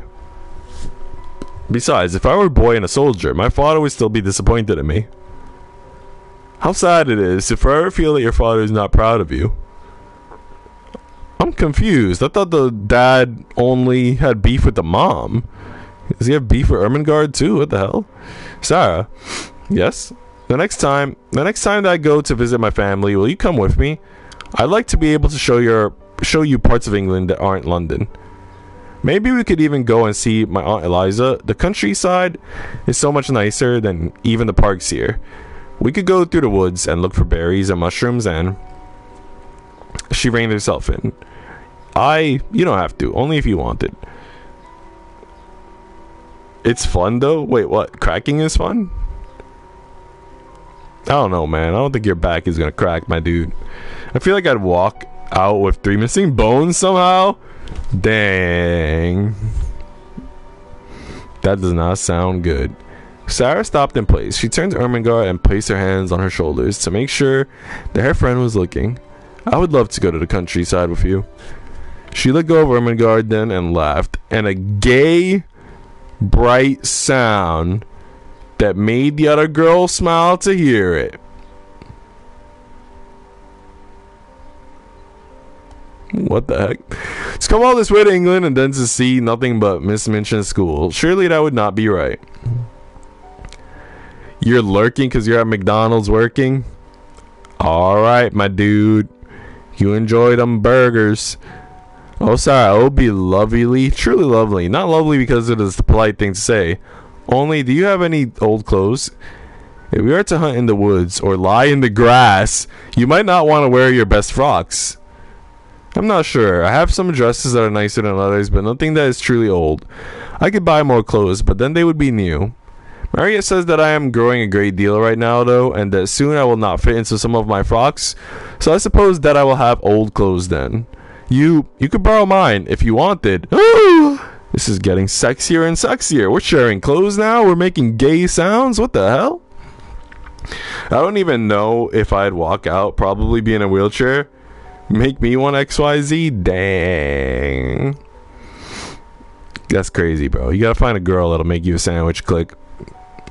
You could borrow mine if you wanted. If you outgrow something, then it might not fit you at all. But if I outgrow something, then for you it might be fine. Thank you. She kissed Ermengarde on the cheek? Yo, this is steaming up pretty quick. You see, you are very kind. Ermengarde put her fingers against the soft curve of her cheek, where Sarah's lips had touched, and smiled. Yo, I didn't expect so much progress so soon. Mademoiselle, hold out your arms, like so, if you please. Sarah extended her arms, letting them drift into ballet, second position. I play Valorant, Genshin, and a long-time Nico Kirby viewer. I don't know how I don't have one. Wait, why do you deserve a burger for playing Valorant? How does that make sense, bro? Nah, over your head so I can see the fabric stretch. Marriott was making the final adjustments to Sarah's new pink dancing frock, after pointing out that Sarah's change in height meant her old ones no longer fit just so. No, a girl? Dang. I mean, you did have one for a long time. But yeah, you gotta tell more girls that you know Nico Kirby, and then that should do the trick. I don't know about the Valorant and the Genshin, but telling them you know Nico Kirby, definitely a good entryway into conversation. Oh no, it's Azure. No! Sheesh, that maid. You like the maid? You know what? Let's pause for a second. For those of you who are actually paying attention, like Sushi and Saru if they're still here, and like Klika and Sam, who do you think the best girl is thus far? Like, who would be your waifu in this series? I think for me, like, Sarah's best girl right now. One of the reasons being because she's got green eyes and black hair, which I'm kind of into nowadays. But another reason being because kind of looks like she has the biggest opie out of the bunch. Like, she's the only one that actually seems to have curves in the chest area. So, I'm going with Sarah. Did you just say, oh no, it's Azure? The one in the top right. Dude, she's not from this game. That's my PFP. That's Elisa Reinford from Trails of Cold Steel. Sarah wriggled free of the soft fabric and handed it over. It's such a beautiful color. And the skirt is so light. Then seeing that, I shall feel like a pink butterfly floating on the breeze, or a fairy princess with wings like rose petals. Roses, that is what it needs. A wreath of roses for your head. I will find some buds at the florist's. The mental picture of herself decked out in a pink dancing frock with a crown of flowers is so delightful that Sarah laughed aloud. I know I'm joking. I'd say the maid. Why the maid? I've been finding that a lot of my viewers, a lot of my friends in general, they seem to like the tan waifus. And like, not to sound racist, but the tan waifus are my least favorite, man. Sam, ignore her. You might keep your sanity. Yeah, be careful, Azure, bro. She's what you call a cabron. I don't know if you speak Spanish, but you should look that up for sure. Madame as well does have a very good imagination. No, it is the magic. The magic shapes our lives and makes everything wonderful. I haven't even done anything today. It's about all the scars that you've left throughout our lifetime. You know, scars that'll never heal. She looks crazy. Look at her eyes. Dang, that's true. Look at Azure's eyes, man. It's like looking at a raccoon that has rabies. Sarah's heart was lighter than a feather. Alright, we need definitely knowledge. A little bit of everything, really. I don't think we need some of these things. Maybe we do. Screw it. I'm gonna stick with the same activities. The maid? Yeah, she's got red eyes, bro. Red eyes, black dragon, literally. Alright, we're getting a lot of knowledge. Thursday we got nothing? Great. Jesus. I didn't even know that could happen. Sarah's rooms at Miss Minchin's seminary were not like the rooms of ordinary pupils, who were meant to be satisfied with simple necessities. There were pictures and books and curious things from India. There was a sofa and a low, soft chair. Emily sat in a chair of her own with the air of a presiding goddess, and there was always a glowing fire and a polished grate. Is this a new game you've started? No. I actually started streaming this before I took a break for a long time, so I started streaming this, I guess, like in 2023. I think I streamed it once or twice, so I'm pretty sure I'm in either the beginning still, or maybe toward the middle of the game. Definitely not toward the end yet. Also, how's your day going, GU? My day's pretty good. Went to Red Lobster today. I tried snow crab legs and lobster pizza for the first time. Also, Red Lobster is closing. Well, some Red Lobsters are closing soon, guys, because they're going bankrupt. So if there's a Red Lobster near you, you should go while you can. Did you not work today? No, I decided to take a day off. My mom wanted to go to Red Lobster. I went with her. Had some family time today. If luck was with her, she could snatch a few minutes to sit alone in the soft chair and look around, thinking about the wonderful good fortune of the child who owned such surroundings. On this afternoon, when she had sat down, the sensation of relief to her short, aching legs had been so wonderful and delightful that it had seemed to soothe her whole body. And the glow of warmth and comfort from the fire had crept over her like a spell. You never tried Red Lobster? You are fucking up. The Cheddar Bay biscuits are the best biscuits on the face of the planet. You can make them from scratch. You could also buy the Red Lobster biscuit mix. Both are good options, but the best is to have it in Red Lobster. They are better than Popeyes. They are better than KFC. They are better than Pillsbury. They are better than any biscuits you've ever had. So, if there is a Red Lobster anywhere near you, Azure, stop fucking up. Go to Red Lobster. Click, what do you even have in Norway? Yeah, I find it kind of weird that he doesn't have a McDonald's, because McDonald's is like literally everywhere. Although, to be fair, you're better off without McDonald's. You should probably thank your lucky stars or whatever. Yeah, Click is from Norway. And then we also have people who pop into chat sometimes, like Jacob and Baba Gaba, who are from Lithuania. Obviously, you know, Chuya's from Australia. Saru and some of my other friends are from Canada. Saru and Mr. and Wiggles. Choco, who you saw in the art stream with us, she's like from somewhere in like South America or Latin America or one of those Caribbean islands. Yeah, I'm pretty sure we have friends from like every part of the globe for the most part. What happened to Issei? Issei has... Well, you know how I stopped streaming? Issei left the Discord when I stopped streaming, so I don't think they're coming back. No, Azure, I don't. Most famous thing we got is a Burger King or Subway. Burger King is kind of whack. Subway is like one of those things where like once every 5 years I'll be in the mood for it, but it's not like awesome. Although the cookies are pretty good, not gonna lie.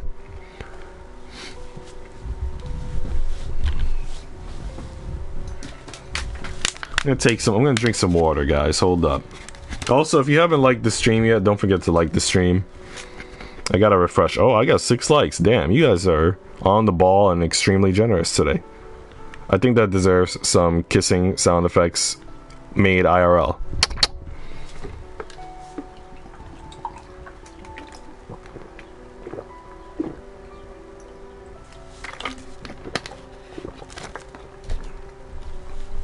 Okay, guys. This afternoon, when she had sat down, the sensation of relief to her short, aching legs have been so wonderful. Oh, why does it sound so lewd? Why are her legs aching? And delightful that it had seemed to soothe her whole body, and the glow of warmth and comfort from the fire had crept over her like a spell. Her hard-working young body, oh goddamn, that's kind of hot, was tired past the limits of endurance. As she looked at the red coals, a tired, slow smile stole over her smudged face. Her head nodded forward without her being aware of it, and her eyelids drooped. Burger King ain't great, but it's all we have, so we gotta live with it. No, you don't. You could literally cook at home instead and not kill yourself. Do that. I kind of miss him. We used to talk every day. It's been like 10 to 9 months. Usually people put the smaller number first and the bigger number next to Azure, but whatever you say. Yeah, Issei was cool. I hope they're doing well. One of their friends, one of their IRL friends, Pinkish, is still in the Discord. I don't know. He was my best friend. I'm lazy, GU. Don't be lazy. There's literally a lot of things that you can make at home that are easy to make and healthy. Like, sometimes, like 2 things that I could give you examples of. Like, if you make a smoothie at home, right? Very easy. Takes like no time at all. Extremely healthy. My go-to smoothie, which I drink every day for breakfast, is apple juice, Greek yogurt, usually strawberry flavor, but you could do vanilla as well, or plain, whatever. I'll have an organic banana, about 20 to 30 organic blueberries, and like 8 ice cubes. Boom, you're getting your potassium, antioxidants, good shit, right? All the vitamin C you need, all of that. Then sometimes I have organic granola, which has honey and almonds in it as well. Tons of fiber. You just pour the granola in a bowl. I get it from Whole Foods. Pour some milk in a bowl. Boom, done. Good to go. Like, or you could just cook like easy breakfast foods. Make some like fried eggs, scrambled eggs. There's a lot of things you could do at home, man, that don't take a lot of time and are extremely healthy, man. He unfriended me. Do you know why? What did you do? She's crazy, G. Don't mind her. Well, I do it differently. Are you saying that to me, Sam? Yeah, she definitely saying that to you. Apple juice or orange juice? Orange juice could be very sugary. And it's hard to find a good one. Although you can find good ones. Thus it was that when Sarah returned to her rooms, her mind full of song and dance, she found an empty coal box on her floor and a maid so deeply asleep that she might have been an enchanted princess. Okay, hold on, guys, hold on. Alright, let me tell you a story real quick. Because the word enchanted popped up in the text, so I gotta stop and tell this story. So, my best IRL friend, when he was going to university, he had like a group of university friends, you know, the boys. And one of the boys apparently fell in love with this light skin, like white skin, Hispanic girl with blonde hair. I forgot if she had like brown eyes or a nice different eye color, but whatever, man. So apparently he sees this girl and she goes, "Oh damn, bro, she's enchanting. She's like a fairy." And then like everybody in their little social group, every time they saw this girl, they started referring to her as Fairy World. And that was her name. I think the guy actually, I can't remember if this is facts or not. I might be lying at this point. But I think my friend said that the guy actually dated Fairy World for a bit. But yeah, man. If you ever see a girl that's enchanting, nickname her Fairy World. That's the move. Oh, that poor thing. Becky looked nothing like any illustration of Sleeping Beauty. Her gown was stained, her face smeared with soot, and her poor little kerchief hung half off her head. I don't know, man. She's beautiful to me. Even her face beneath the dirt was a plain one. No. Becky is hot, dude. She has blue eyes. Alright. We're gonna do fun fact time, because I can see Sam loves story time. Fun fact time, because we're talking about blue eyes. I simp blue eyes. I also simp green eyes. I simp blue eyes first and foremost. Green eyes second. And then if there's like nice brown eyes, like borderline like Hazley or something, I could go for that. But dude, blue eyes, like holy shit. My last message to him was 10 months ago, so you're in the same boat as Azure. What was your last convo with him, Click? I still have him on Discord. Private Azure. Oh, he didn't unfriend you? No. Oof. Even her face being there was playing one. She looked only like an ugly, stunted, worn out little scullery drudge. This is breaking my heart to read.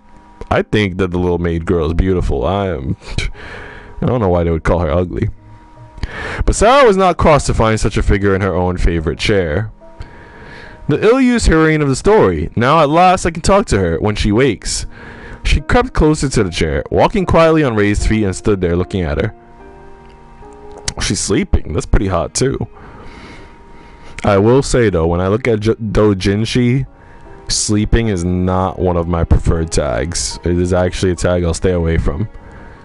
But in a real life scenario, I could see how this might be kind of cute. He unfriended me like during June 2023. That's like a year ago, my G. That's the last time we talked. Damn. Is that when I stopped streaming? When did I stop streaming, guys? When was my last stream prior to me streaming with Chuya? Or prior to me doing the tier maker with Sushi, rather. Because the tier maker with Sushi was my comeback stream. Is he still alive? That's the question, probably. About then, yeah.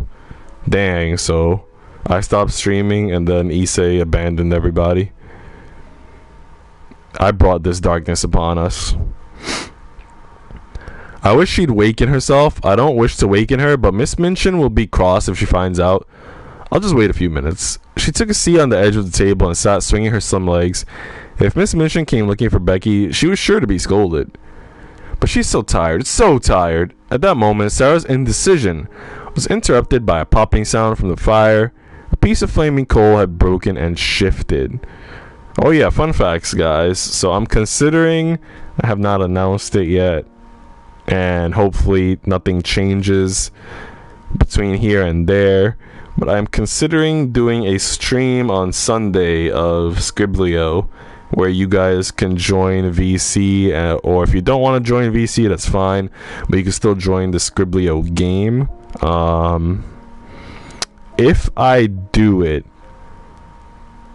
I feel like I might do it around 1 p.m. Eastern time in Americas, which is basically around 6 hours earlier than the current time right now.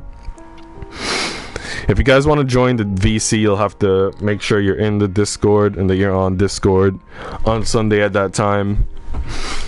But yeah, Scriblio. I know I promised Scriblio a long time ago, I think in like October-ish, or maybe end of September, and then we never got to do it because something happened around that time that I don't want to discuss, but a lot of things were happening that weren't good and needed to be addressed. But yeah, I'm hoping, because right now things are kind of rough too at times, but I'm hoping now there will be some breathing room for a Scriblio on Sunday. Are you in the Discord, Sam? Just curious, since I've never seen you, Azure says. I know Wolf is in the Discord, and Chuya is in the Discord. And Sam, you know, I feel like I saw, not on Discord, but I saw a Sam in some of my other social medias. I don't think it's the same Sam, though. The other Sam was kind of, I don't think abrasive is the right word. Demanding? I don't know. Kind of weird. But this Sam is a good Sam. This is the right time for you to start talking like your PFP, Sam. Wait, what? What do you mean like his PFP? His PFP is Kakashi. Becky did not realize at first that she had fallen asleep. She only remembered sitting down for a moment. Oh wait, Sam, you never told us if you stream or not. Do you stream? Do you stream? And now here she found herself staring in wild alarm at the wonderful pupil who sat perched quite near her like a fairy.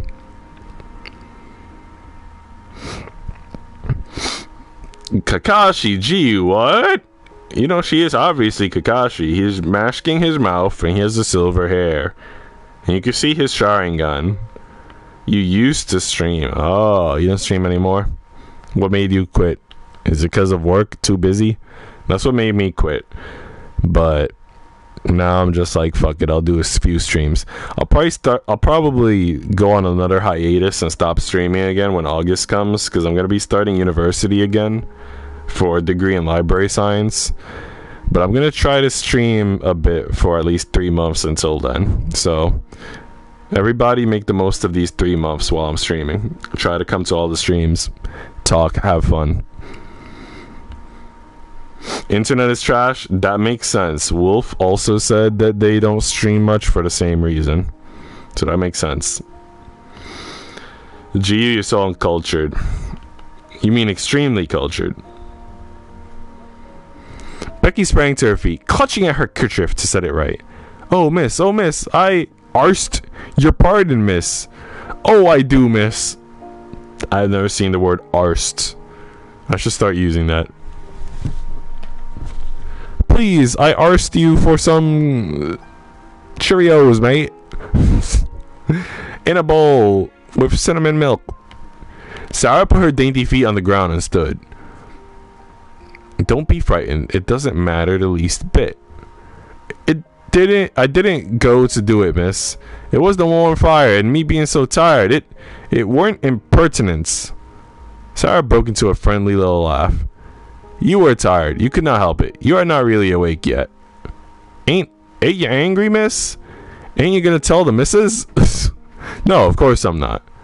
I know I shouldn't have touched your things, miss. Sarah shook her head. Is the girl with the brown hair treated like Cinderella? She is a scullery maid. She is a low-class maid that does all the dirty jobs that no other maids want to do. And she's also underfed and overworked. Like the mother and the 3 evil stepsisters. No, I would argue that this girl is treated even worse than Cinderella. Same with Zeno. Internet and PC bad facts. Why, we are just the same. I am only a little girl like you. It's just an accident that I am not you and you are not me. An accident, miss? Have you done your work? Dare you stay here a few minutes? Here? Me?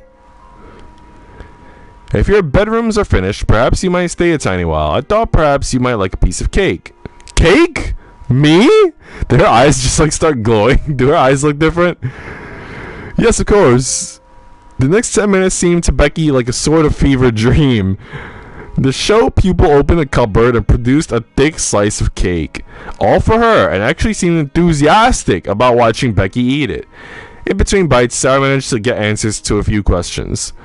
A few weeks ago, you were watching me through the area, railing, weren't you? Yes, miss, One set, I saw a princess. I was standing in the street with the crowd outside Covent Garden, watching the swells go into the opera, and there was one everyone stared at most. They say to each other, that's the princess. She was a grown-up young lady, but she was pink and lace all over, and flowers and all, as pretty as anything. That's what you looked like, miss, that day. You looked like her. Oh, damn, she coming on strong, bro. Okay, guys. Ermengarde out. This girl in. I've often thought that I should like to be a princess. I wonder what it feels like. I believe I will begin pretending I am one. Ain't you already? Yeah, ain't you already? Bro, facts. XYZ would like this girl, man. My mom brought me lunch today. What did she buy you? Click. Which PFP? Discord or this one? Damn, your legends are free. Wait. What? Oh, you asked? You have different PFPs, Sam, on Discord versus... Let me go investigate Sam on Discord. Let me see if his username is the same, at least. Apparently his username is Gentle Hands. Okay. I'm gonna have to remember that. And you definitely have a different PFP.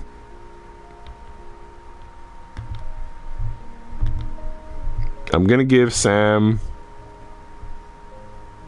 the artist role. And even though Sam doesn't stream anymore, since they did, in fact, once stream, I'm going to give them the streamer role. And any other streams you want, you could always ask. Any other roles you want, you could always ask. There's a channel that lists roles, and I haven't looked at any requests in a long time. So you have to ping me if you want more roles.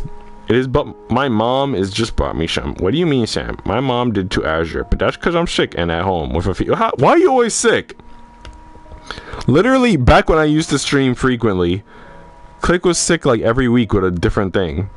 And then I stopped streaming. I come back a year later. Click is still sick. How could this be? Click, you gotta stop eating Burger King. You gotta start having blueberry banana smoothies, my G. You gotta get that vitamin C. She brought me a Happy Meal because they're my favorite. Oh, that's disgusting. And 3 little bar pies. Oh, that's disgusting. You're literally killing yourself. First time I've been sick for like 4 months. Oh, okay, alright. You had a nice 4-month streak.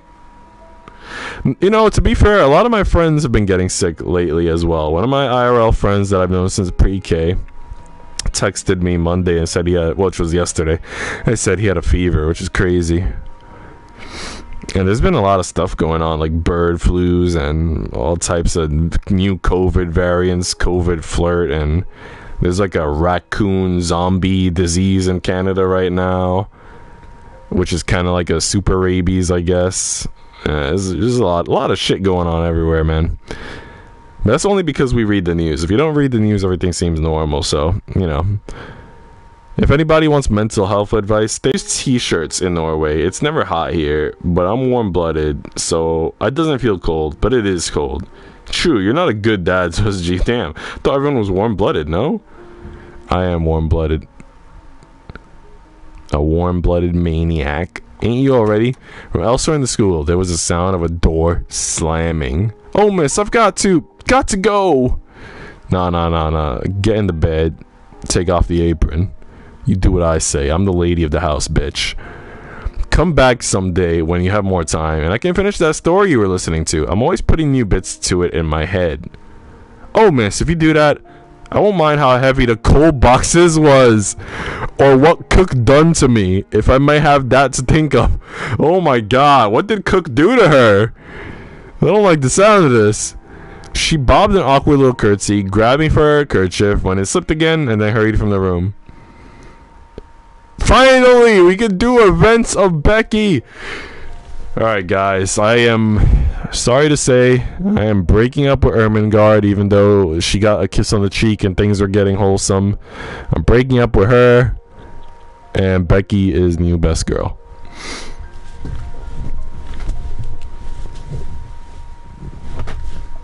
Sarah came upon the little maid hard at work in the school corridors. Becky? Oh, miss. I did not know you had a stepmom, Click. Does that mean that any of your siblings half siblings? Because I know you had like a hot sister. I'm pretty sure you had other siblings as well. So startled was she at being addressed as she fumbled the bucket of sooty brushes she carried, nearly dropping them. Sarah rushed forward to grab the handle and prevent a spill. Miss, you oughtn't. You'll muck up your nice dress, you will. Okay, so you guys weren't here. I think Sam might have been here. But earlier, like, the bully girl was imitating a bird, and she made, like, a bird noise. I'm not going to redo it, but I did it twice earlier, and the first time I did it, I think I sounded really good. I think my voice acting was on point. And right now, when I said mustn't, I think that was pretty on point as well. Every now and then my voice acting pretty good, I think. Nobody compliments me, so I have to stop and compliment myself. It's alright, I'm being careful. Please, miss, you shouldn't. It's not right. Well, you are the expert, of course, so I will leave things in your hands. Expert? Aren't you? I'm sure you're good at your work. Never heard it put that way, miss. Mariette says that everyone below stairs takes advantage of you and asks you to do too many things. They ought to thank you and tell you that you are doing a good job. Becky looks so baffled at the idea of being thanked for her labors, that Sarah could not let the matter rest. Is Miss Minchin very unkind to you? Shouldn't say nothing about the Mrs. Miss. Sarah looked up and down the hall, listening. No one is anywhere about. Come into my rooms, if you feel safer that way. Oh, I shouldn't, miss. It's my first job, miss. First job in a real house. Like, it's hard work. But at night, I've got my own room. And my own bed. Never had that at the workhouse, miss. What the hell is the workhouse, my G? Yo, where's this girl living? I'll let her live with me instead. I have 5 siblings. I'm the middle child. 2 half-siblings. Love them like my brothers. I see them as just siblings.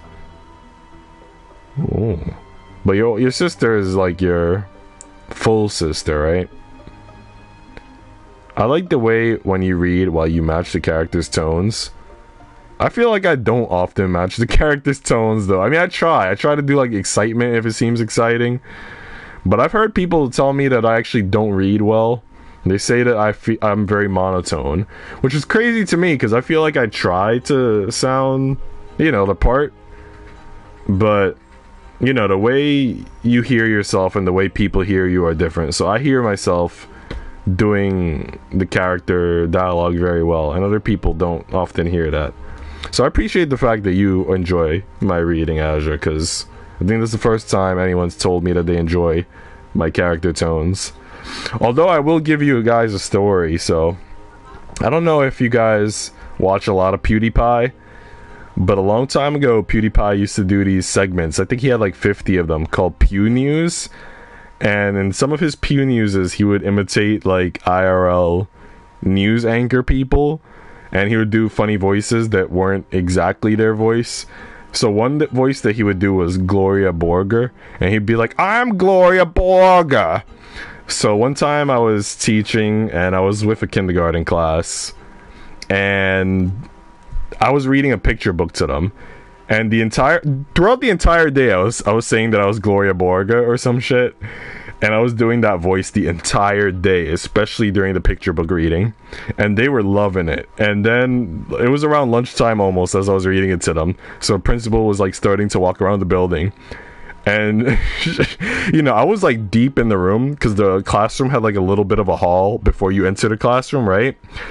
But like the principal could hear me still from outside the classroom, and I look out and I just see her walking by, and she's smiling at me with that smile that's definitely like a what the fuck, right? And I think that was definitely one of my best book readings when I was book reading as Gloria Borger.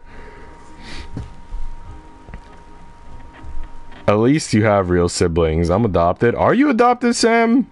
Because if you are, like, no bullshit, that's pretty cool. Like, I've always considered adopting a child. I think that would be pretty dope. I've also considered fostering, but I gotta look into that more, because apparently if you become a foster parent, you have to build things like life plans for them and stuff, so it kind of seems like there's a lot of homework involved. But yeah, it's something that I've considered doing one day. So if you've actually been adopted, I'd actually like to hear more about your experience, I guess. I would like to hear the experiences of like adoptive parents and also adopted children. Not gonna lie. Being adopted doesn't seem too bad, except the possible teasing at school. Yeah, my older brothers. Nah, never been teased at school, only been flirted. Flirted? What? How so? Tell me more. I constantly complimented your voice. Yeah, but I think you compliment my voice just in general, right? Like how deep it is or stuff. I don't think you've ever complimented like my reading. Okay, if anyone was adopted in a Norwegian school, you'd get teased every day. Kind of sad, but people want to be cool and they think being rude is cool. You've adopted 2 children already. That's true. I've adopted more than 2 children. I've adopted XYZ, Click, Mr. and Azure. And they all have roles to prove it in the Discord. So I don't know if Click has checked his roles, Click, but you have a son role in the Discord. Azure, she left the Discord and came back, so she lost her daughter role. That sucks for her. Why do you think I fall asleep to your voice? See, that's a different compliment. That's not complimenting my reading, not my intonation or whatever. My mom's making me organic rice and fish. You see, this is somebody who eats healthy, and those two things are not difficult to make. So take notes from Azure. You should be eating organic things as much as possible, and rice and fish, easy to make. You just don't ugly. Not too bad. I don't know, but I have just the Riz. Look, both goes for schoolmates and teachers. Alright, tell me more. What do you look like? What's your hair color? What's your eye color? And what's your ethnicity? I want to know those three things.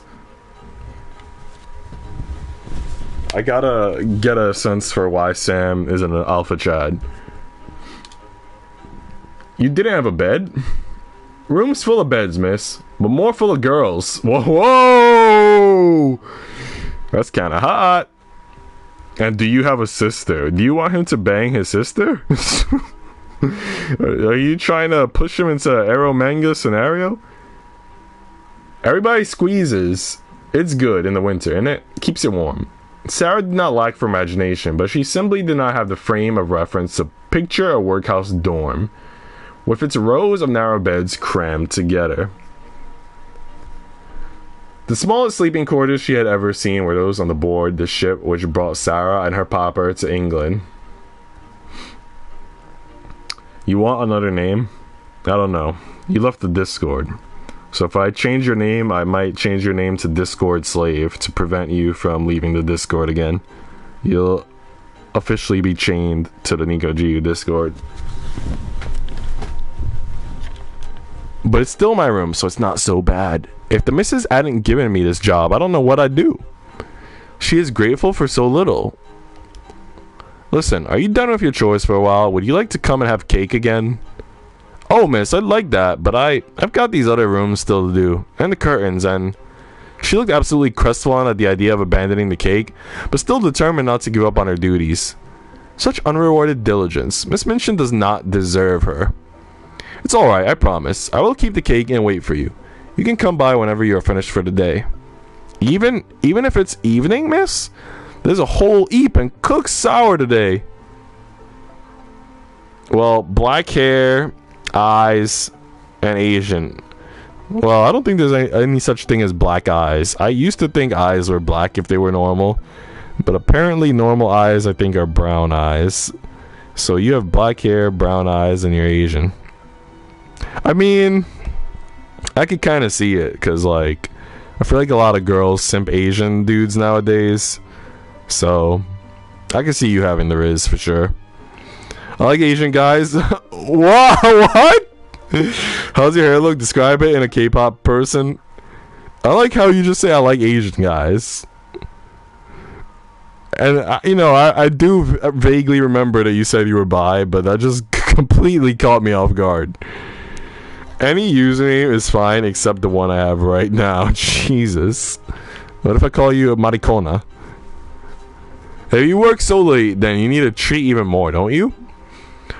I'll stop getting in your way now. I don't want to get you in trouble for talking to me. I will see you later, when you can. I promise. Thank you, miss. What is thank you? A new week. Sal was sitting all curled up in a lovely soft chair by the fire, that same chair in which she had found Becky asleep not so long ago. Just so you know, Sam, XYZ is also Asian. I'm pretty sure a lot of the Discord members are Asian. Azure is Mexican. Click is Norwegian. But we got a good Asian crew for sure. Ren Panda, she's been talking a lot in the Discord lately. About food in particular, she's Asian. So, it's good to know that you're Asian gang, because Asian gang has been pretty damn cool.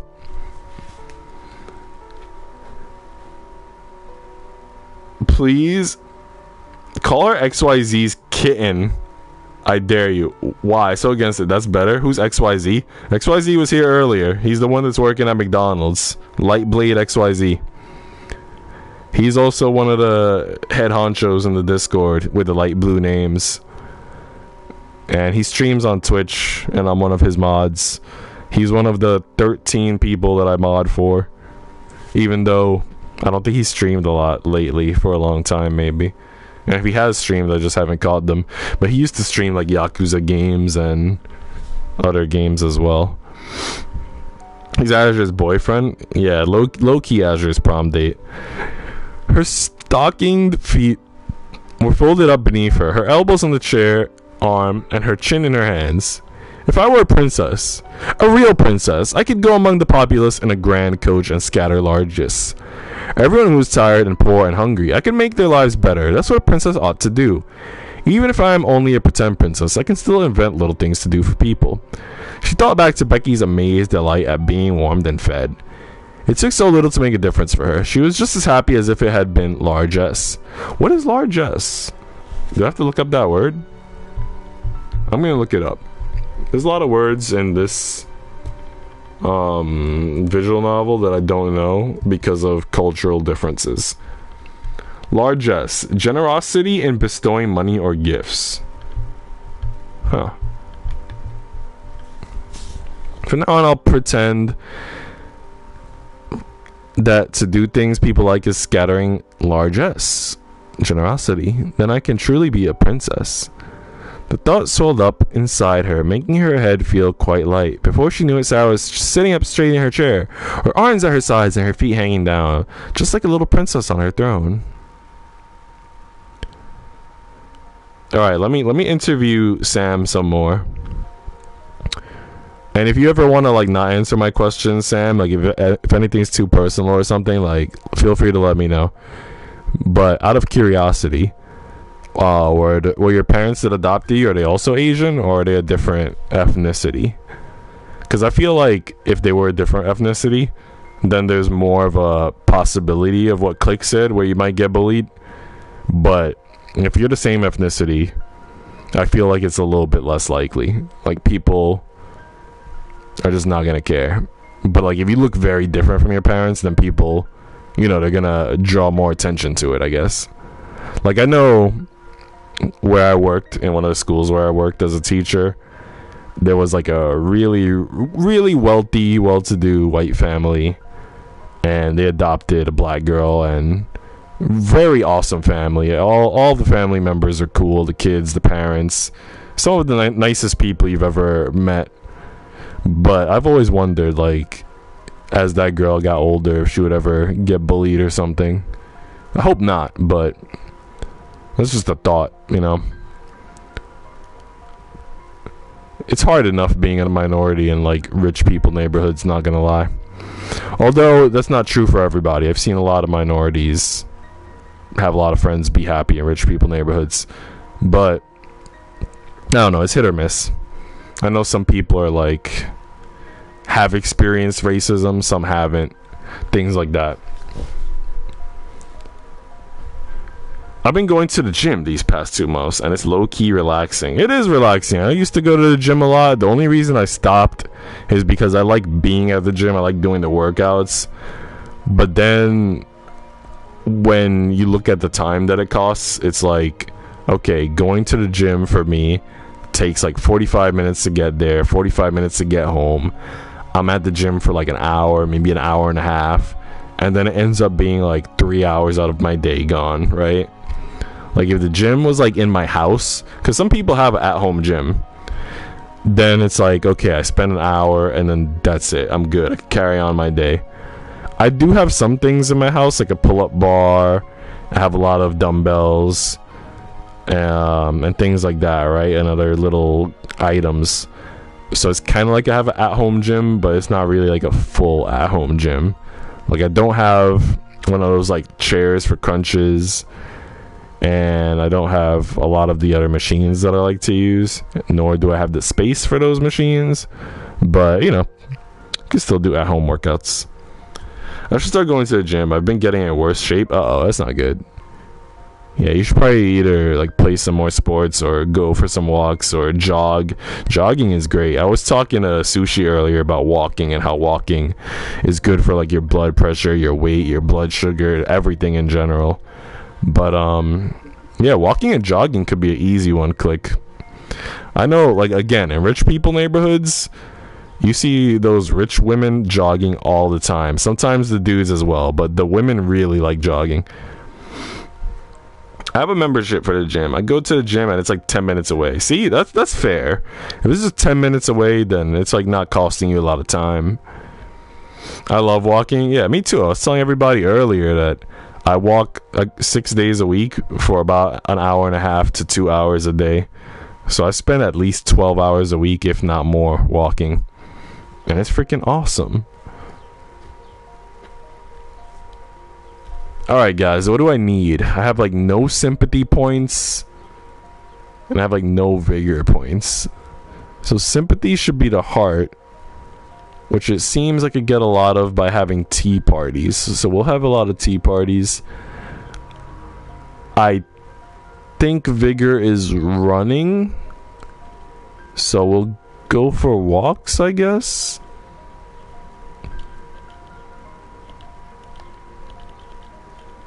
Yeah, we gotta up our stats. Alright, well, we're getting max sympathy now, pretty much. I think it's gonna jump from 1 to 10. Yep, but we didn't get much of anything else. We literally got nothing else. I quit football because I got injured too much and stopped because I lost like 2 years worth of training and fell back from the other, so now I do nothing. I mean, to be fair, let me think. I feel like basketball has less injuries, especially if you're not playing like on like a school club team where it's like competitive. I think if you play football, I mean, I don't want to recommend football since, you know, you've already gotten hurt. But let's say baseball and basketball, if you play those like in a park with friends just for fun on the weekend, like I used to do, I think you'd get good exercise that way.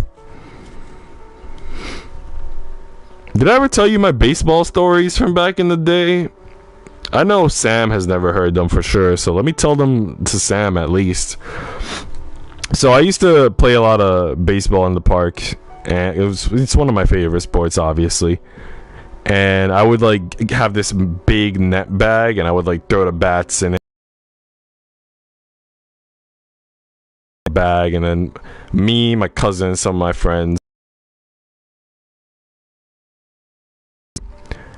And my cousin back then, we would call him Turtle because there's this show called Entourage, and one of the characters is nicknamed Turtle, and that character always has like a matching hat with whatever shirt he has on.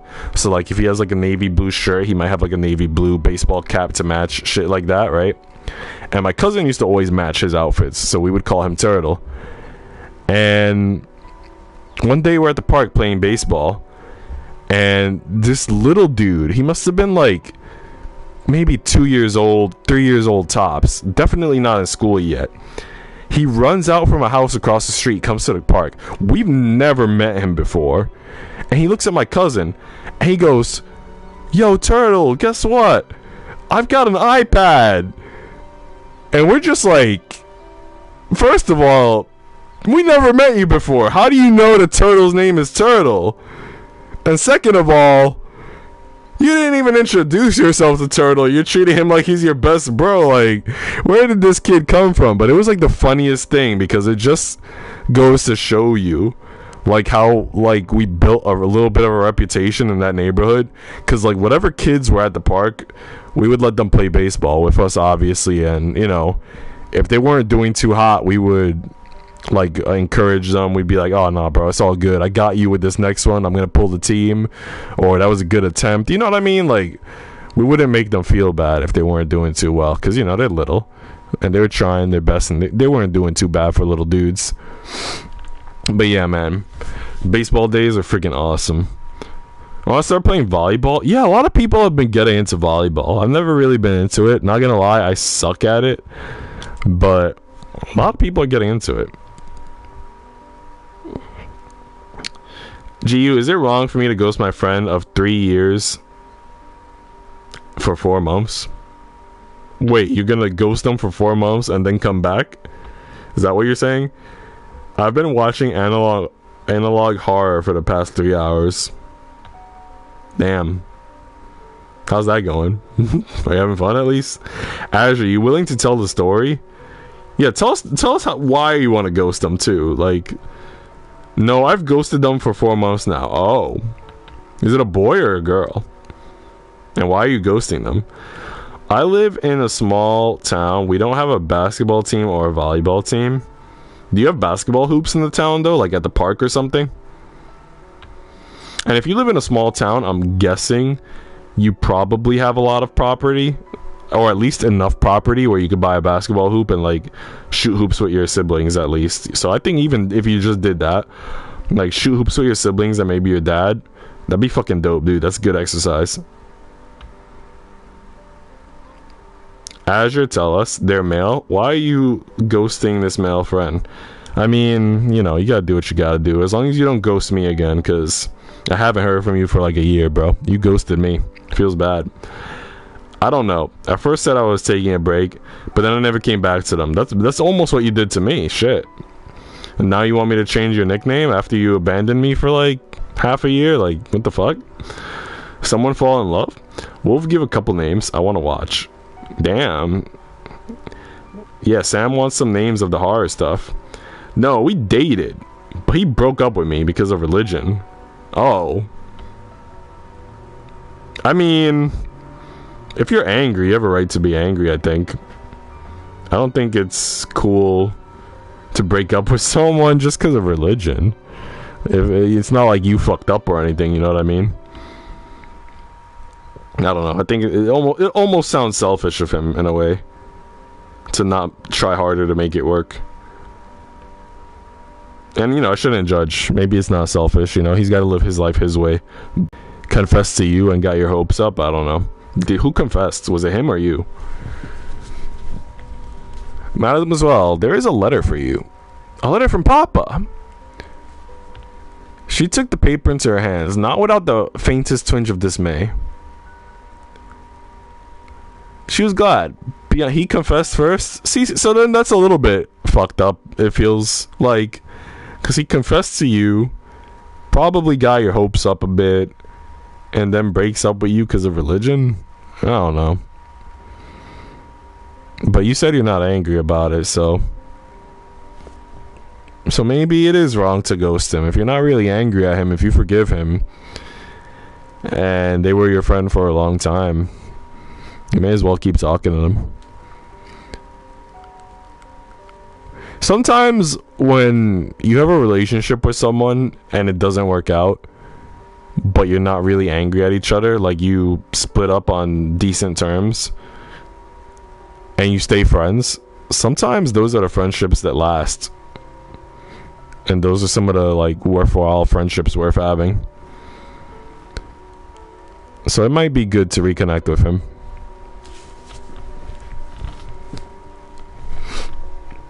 And yeah, such a letter made her realize she had not much thought about him for days and days.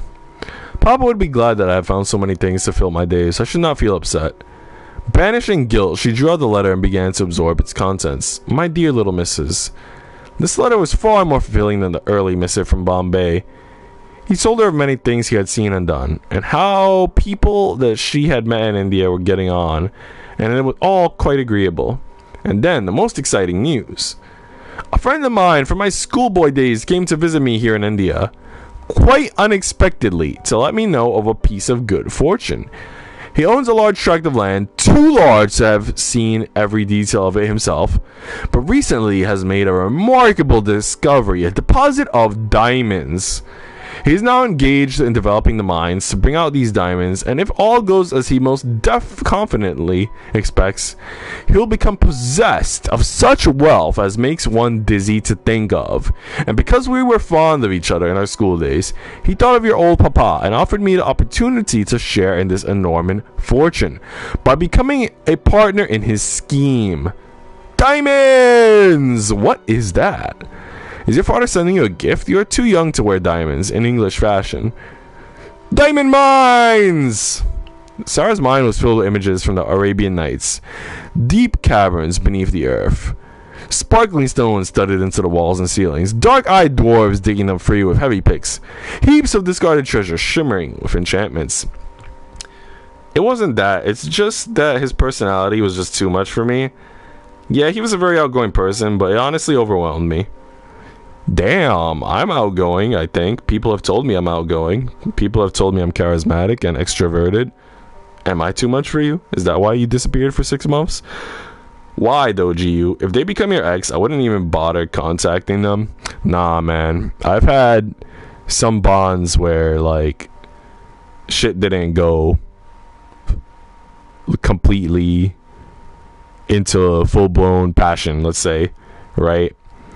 But and I did the same thing as Azure, right? Where I didn't talk to them for a while because I thought like, oh, maybe they might not want to talk to me, maybe shit's kind of awkward. And then like I remember one person in particular, I just saw them again, and you know, they smiled when they saw me, and I was like, oh, so I guess maybe it's not awkward.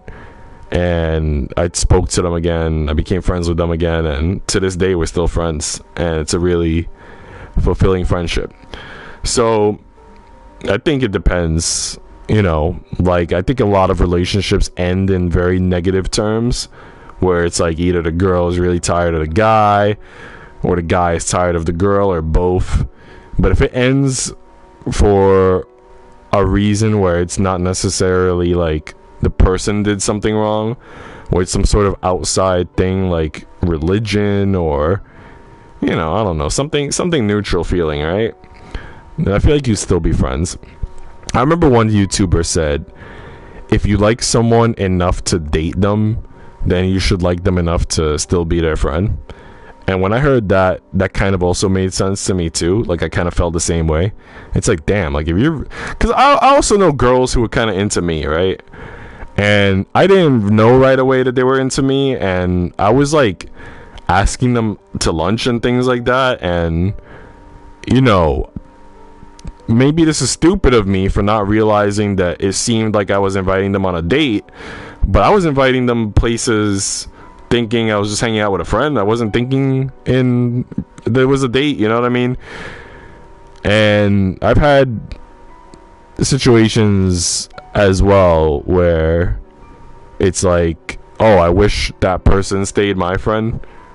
So I've been kind of in both sides of the situation, where it's like sometimes the other person is hurt and I wish they stayed my friend, or sometimes I was the one that was a little awkward and I'm glad the person was willing to still be friends with me because I still wanted to be friends with them.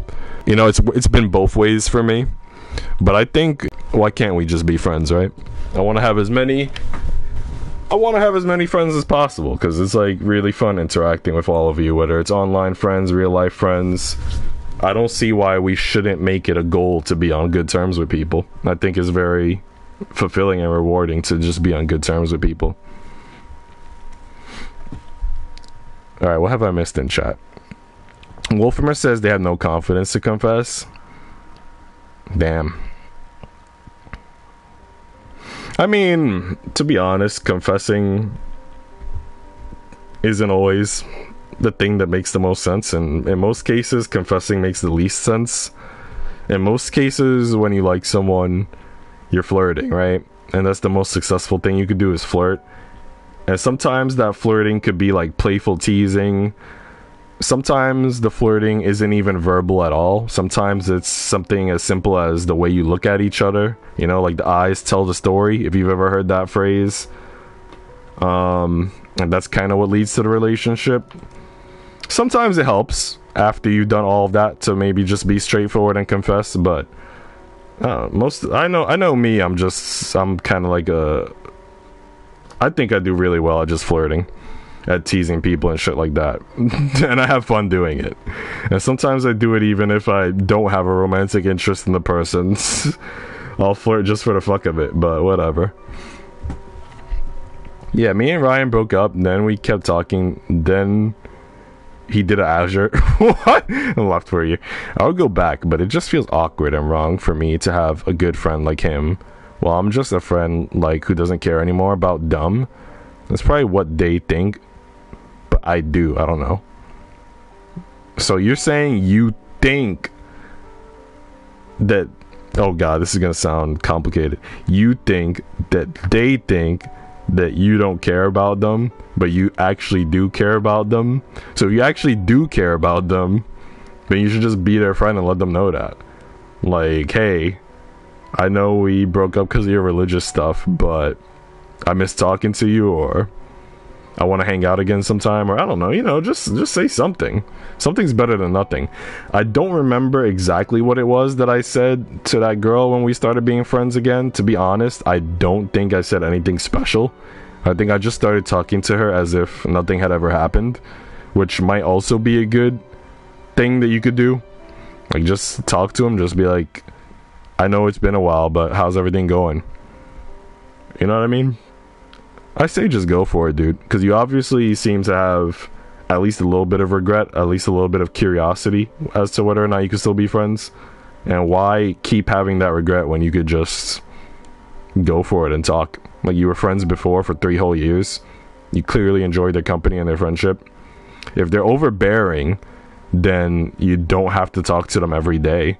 You could talk to them once a week. You could talk to them once a month. You know what I mean? But just talk to them a little bit at least. I'm there for friends regardless, but I cherish my friends. Damn, I hope that I become one of your good friends, Wolfimer, and that you cherish me too. And I'll try to cherish you as well. So far, you're pretty cool, dude. And we have the same taste in waifus for the most part. Nico, that's mean? What did I say that was mean? I feel like it was easier for me to have friends in 2021. Why 2021? What was different back then? Wasn't that like still smack dab in the pandemic where it would be harder to have friends because everything was like still kind of online? For me, it's the opposite. For real life friends, the less the better. Don't trust them completely, but online, the worst you can do is tease me. For me, like, I'd rather have both, honestly. I'd rather have a lot of online friends and a lot of IRL friends. I think as you get older, the problem with IRL friends, at least for me, is not necessarily that I don't trust them, but I definitely feel like other people have their guards up, which makes sense. Once you become an adult, a lot of people have their guards up. And, you know, even though I get along with a lot of those people and I bring their guard down pretty quickly and I make them laugh, and maybe sometimes we might chill a little bit, like have a lunch together, I still feel like their guard is up to some extent, right? Like, they'll trust me enough to hang out with me and stuff, but there's still like definitely like things they won't feel comfortable telling me, let's say. And if you want to have a real friend, you got to feel comfortable sharing the best and the worst with people, right? So, you know, it's definitely different when you're an adult, but it's still worth trying to connect with people and have those laughs and all that stuff. It'll be good for your mental health, especially, to have interaction. People think I know for me, you know, I'm an extrovert. I like talking to people, and you know, I make people laugh a lot throughout the day in real life. Hopefully I make you guys laugh online from time to time, but I know in real life, like, I can hear people laughing out loud, right? And then when I come home at the end of the day, I'll share those stories with people. Like, I'll text my real life friends with some of the funny stories. Sometimes I talk to online friends like Saru and Sushi. Sometimes I'll tell my mom stories. And, you know, when you're able to share those funny stories with people, it kind of makes their day brighter, it seems, that they got to hear a good story that you shared. So it's like, you know, when you're having a positive friendship with some people and you're able to share those positive stories with other people, it improves those friendships as well. I don't know, the more positivity you're engaging with and the more people you share that with, the better I think it is for you and for everybody else. I think it's important to share positivity, especially nowadays where there's so many people that are carelessly sharing negativity. And I think there's some people that feel like it's their right, because of their mental health, that they can push all of their issues onto other people, and they overdo it sometimes. And I feel like it's good to take a step back and have positive moments throughout your day, or positive sources of inspiration, which I hope I have been for some people. You guys, I don't know why you guys making me go on this rant. She is young, Nico. Now she's an old hag. Who are we talking about? People think I flirt with a girl in my class I like as a friend, but I'm just talking 1 year later. I found out she also thought we were flirting, and I felt bad. Oh wait, but did she like you? What, is she cute? I don't know. Still be friend with her. Send me a friend request if you want to, Nico. I don't really do friend requests for 2 reasons. One, because I don't know how old everybody is, and if I'm sending a friend request, I would prefer for them to be an adult.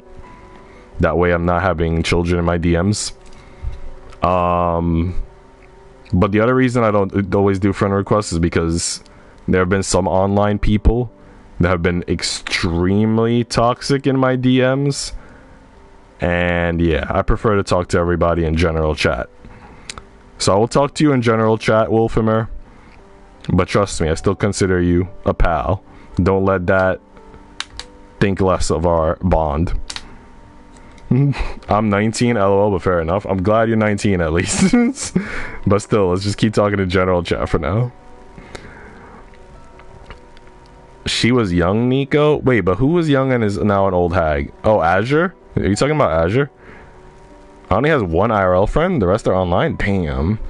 I've got a lot of IRL friends. I will say though that the problem, which you will also, well, which some people might experience in adult life, is that your friends get married and then they're busy with their wives or their husbands, and then it's like shit, and then some of your friends move away. Like I've had friends move to like Florida and different places, and then it's like your friends are moving, they're getting married, and it's like shit, I used to be able to hang out with at least 6 people at a time, maybe bigger groups of people, right?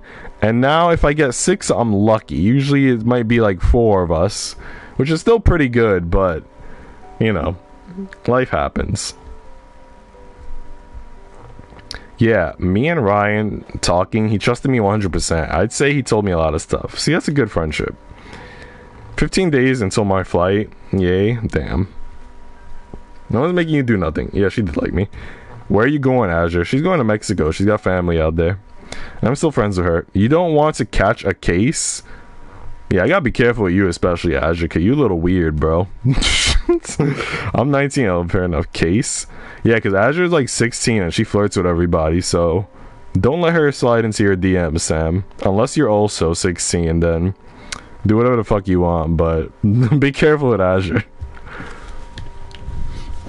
Your friend gets married while myself still manual mode. It's true, I've had a few friends get married, and you know, married life is different. Especially if your friend is a girl and she's with her husband, and then it's like, oh, I don't know the husband that well. I don't know if I should invite her somewhere. I don't know how he'll feel about it. But yeah. And I've also had guy friends that got married, and you know, they spend time with their wives. But yeah, people get married, and then shit's different. I do not flirt with everyone. You literally flirt with everyone. Like the other day you were in chat, you were like throwing pickup lines at me, XYZ, literally anybody who breathed. Like today you're pretty tame, but then there's other days where you're just like, I don't know, man. I don't know if it's like puberty or what, but something's going on, dude. Nah, they still a minor? Yeah, that's what I'm saying, bro. You gotta be careful with Azure. I'm still a minor. Is that a problem, Sam? Oh god.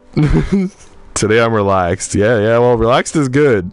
Keep doing relaxed. Sarah's mind was filled with the images from the Arabian Nights. Okay, I think I read all of this.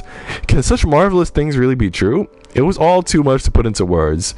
She handed the letter to Mariette to read, then picked up Emily from her chair. Have you ever seen a diamond cavern, Emily? Have any of your fairy friends been there? Perhaps they could say hello to my papa for us. She hugged the doll to herself, her eyes glimmering crystal bright. Someday we will see them together, my papa and I. XYZ isn't in chat, so she's fine now.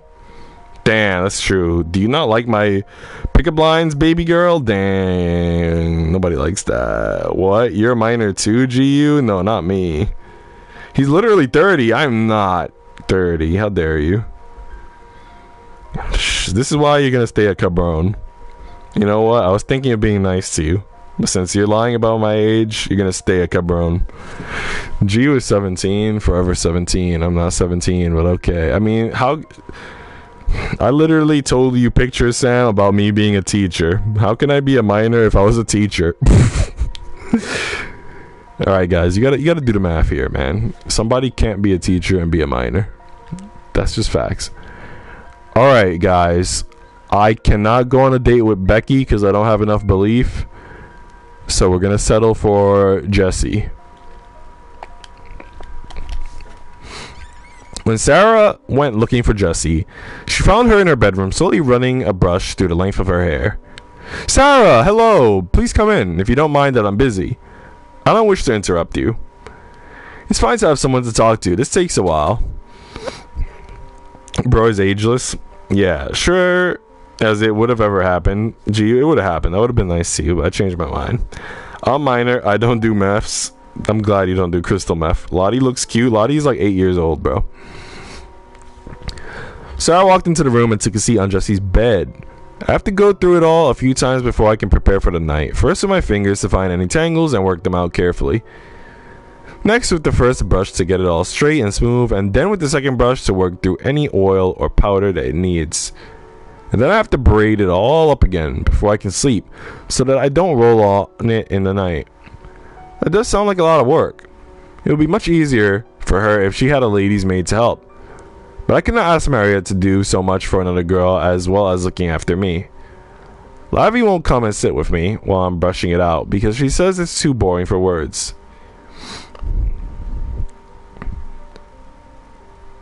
You're a weird one, Azure. Azure is a weird one, dude. Like, that's what I'm saying. Keep your mask up, and by that I'm referring to your PFP, of course.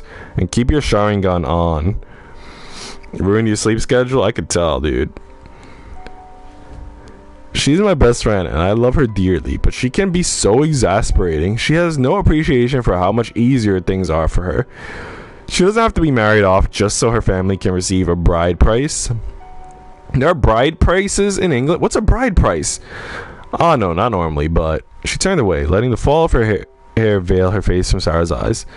A nice girl, a good girl, from a good family ought to have a dowry, and for her, and to keep her husband sweet. But if you're pretty enough, then a gentleman who has money of his own might be willing to follow his heart and wed you without a dowry. And if you're even prettier than that, then he might be willing to give your family some gifts in exchange for the right to your hand. That's what my family is hoping for. They want to settle me in a good position so that I'll be taken care of course. But they want more than that. And you don't? For a moment, Jessie said nothing. There was only the slow, soothing sound of bristles sliding through her hair. When at last she spoke again, her voice was light.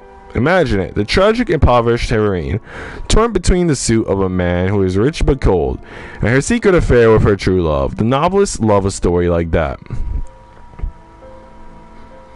Gonna take another break from your server again, I guess. Off for 4 months again. That's alright. Sam, XYZ, Click and I will all be safer for it. What was meant to meet up with sisters, but we all overslept? All of you overslept? How? Why? Click says, are we friends? Azure says, do you consider me as one? Sam says, the long pause. Click says, I guess. Yeah. Well, I don't have a rich suitor or true love. I haven't even reached the ballroom yet. She swung her hair around to begin brushing the other side. But when I get there, I'm going to be dazzling. This girl is literally just shallow as hell, dude. Why am I hanging out with her? Had Sarah's father invested in any other business venture, it would have held little attraction for the rest of the students. Diamond mines, however, captured the imagination, and the girls could not stop whispering. They knew little about the details of mining in faraway lands, but fairy tales they understood, especially with a teller such as Sarah among them. Then I do too, oh god. Tell me the part about the dogs again, Sarah Mama. Deep underground, beyond the passage with the lamps, there were 4 doorways, and each led to a different kind of treasure. Copper, silver, gold, and diamond. I'm hungry, but I barely have any food. Bro, do you at least have like cereal or something? Make a bowl of cereal. Or make some like eggs, like scrambled eggs or something. The first was the room of copper. Copper lanterns hung from the ceiling, and copper pots lined the walls. And over the floor, We'll spread a blanket of copper. Coins. But the guardian of this room was a dog with copper eyes as big as saucers and a mouth full of rough-edged copper teeth. Not everyone was quite so caught up in wonder. I have one of that. I mean, were you here since the end of 2022? Question. Bro, I don't think you'll ever stop flirting even if I say yes. I think even if you stop flirting with words, you'll flirt with other ways. Like you'll start sending people tongue pics. How long have we known each other? Click says. Oh, since the end of 2022? That sounds accurate. It's a silly fantasy, like everything else Sarah says. I don't believe such things as diamond mines actually exist. Well, people have to get them from somewhere. Of course, they find diamonds in the earth, but one at a time, surely. Not whole mines filled with diamonds. Do you know what a diamond ring costs? Not even a big one. If there were mines full of diamonds, people would be so rich, it would be ridiculous. Perhaps Sarah will be so rich that she'll be ridiculous. She's ridiculous enough already. Lavinia, do you hate her? No, I do not, but I don't believe her. Conversation died as Miss Minchin walked into the main hall. Not gonna lie, I don't know if she should be telling all her friends about the diamond mines and that she's gonna be rich. That sounds like something you should keep to yourself. Tongue pics? What? Ew, minor. Why would I do that? Surely stickers, but pictures, no. Nah, man. I think you would do some weird shit like that. I think that fits your personality. Girls, gather around, please. I have an announcement to make. We've had some very exciting news regarding a parent of one of our pupils. Starting from today, Sarah Crew will be leading the procession whenever we leave the school grounds. You will look to her as your example. Nico, you can't be tired. Think of Ender Lilies. That's your 6-hour stream. Have I ever done a stream? Well, yeah. So I did a tier maker with sushi recently. I don't know if you guys got... Oh, well. If you weren't at the stream, then you wouldn't get to see it because I put it as private. But I did a tier maker with sushi like 2 weeks ago, maybe 3 weeks ago. And that was like a 5-hour stream. So that was almost as long as my Ender Lily stream. And then the stream that I just did Sunday, that was like fucking... Well, that was like 4 hours, I think. But I've been doing some long ones lately. Because usually I like to stick to 2 hours.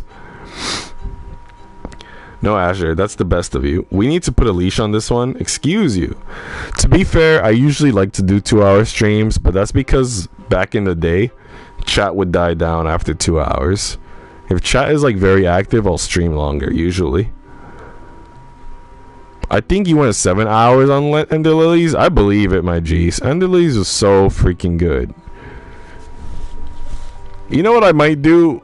When I do my third playthrough of Stellar Blade, which is basically just like a mad dash run for the final trophy, I might do that as a long stream. A long play, let's call it. I don't know what else to call it. Lavinia could only stare, her mouth agape, her eyes not quite as big as saucers. Looks like Miss Minchin believes in the diamond mines. How dare she? Lavinia clenched her fists against the fabric of her dress and forced a tight smile onto her face. We need to put a leash on this one? On who, Azure? I think that might be a good idea. She might like that, though. You may not get any sleep every time you play Ender Lilies. I'd stay most of the stream. Bro, but it's early for me, so even if I did stream it for 7 hours, it's not that bad. Like right now I've been streaming almost 3 hours, but it's only 8:37. So I think I could stream like another 3 hours and it wouldn't even matter. You made me not get any... Oh, I made you not get any sleep? But you don't get any sleep anyway. You're an insomniac, so... It's no difference. I just gave you something fun to do while you had insomnia. It appears that I will now be walking behind you, Sarah. Oh, it wasn't my idea. Wasn't it, though? She said nothing more. Alright, guys. I think we need belief if we want to hang out with the pretty blue-eyed girl again, Becky? And I think the best way to get belief is practicing dance. No, that's grace, right? Belief is the cross. So I guess we gotta write in our diary for belief. I also want to get some sympathy because I used a lot of that.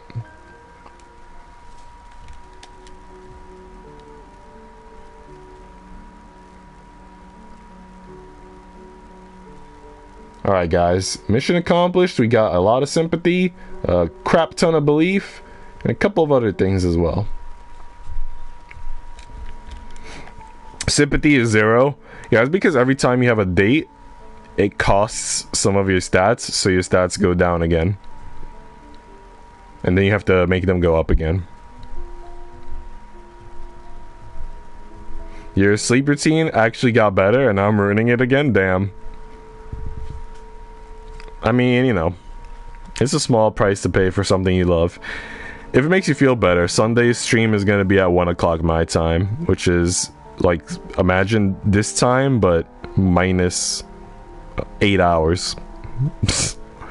That'll probably be a better time zone for you. Alright, Wolf, thanks for hanging out. Talk to you later, bud. Sarah found Ermengarde in the main hall, wiping tears from her eyes. What is it? Is something wrong? Oh, Sarah, do you remember the nest of eggs we saw in the tree a while ago? Uh-oh, Birdie died. Oh, did they hatch? Yes, 2 weeks ago, but it's dreadful. What's dreadful? Tybalt, Miss Minchin's cat. He got out and climbed the tree and killed the babies. Oh, dang. What? Oh, no. They were too young to fly. They couldn't fly away. I don't know if he got them all, but those poor little things. Sarah's sorrow was more for Ermengarde's disappointment than for the birds. She had only ever seen them as eggs in a distant nest, never as living creatures, and had expected them to fledge and be gone before her thoughts returned to them. But Ermengarde had spotted the nest from her own window, had clearly returned to that window time and again to watch over them, had imagined for herself the companionship they might have shared as pets. Ermengarde had made the baby birds a part of her life without disturbing their freedom, and for her it was a true loss. It's not Tybalt's fault. What? It's not Tybalt's fault. He's just a cat. Cats bite sometimes. I didn't... She wiped a hand over her wet face. I didn't say I was angry at Tybalt. Honestly, last year, your streams, talking to the others, was the thing I was looking forward to every week. For real, man. That's what I look forward to with stream, is talking to all you guys. So I feel you on that one. Although, to be fair, I'm kind of surprised that you didn't talk as much in the Discord when I wasn't streaming, because well, I feel like a good people were kind of keeping up with each other in the Discord. I know XYZ has been very active in the Discord. Azure from time to time. And other people here and there, like Toby and Ren and I guess a couple of other people. Chuya, Wiggles. I'm surprised you don't Discord more. I definitely don't need to go to the doctor. I'm just going to continue taking that cold medicine my IRL friend said in a text message. Cool. I hope he bounces back. He's had a fever yesterday. Sometimes it isn't anyone's fault. So, you won't hurt Tybalt? Of course not.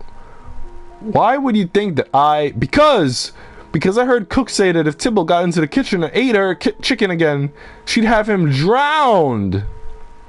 So, I thought you might think like that too. Ermengarde blinked at Lottie, too confused to be upset. She really said she'd drown him? I'm sure she was joking. Cook does have a temper. Cook's not very nice to be Becky. Cook's not very nice to anyone. Oh, damn, they should get a new cook. Who the middle one again with glasses? She's like 8 years old. Her name's Lottie. Lottie. I was keeping up at the start. Got too much after a while. What do you mean? Like too much messages in the Discord and it was hard to keep up with?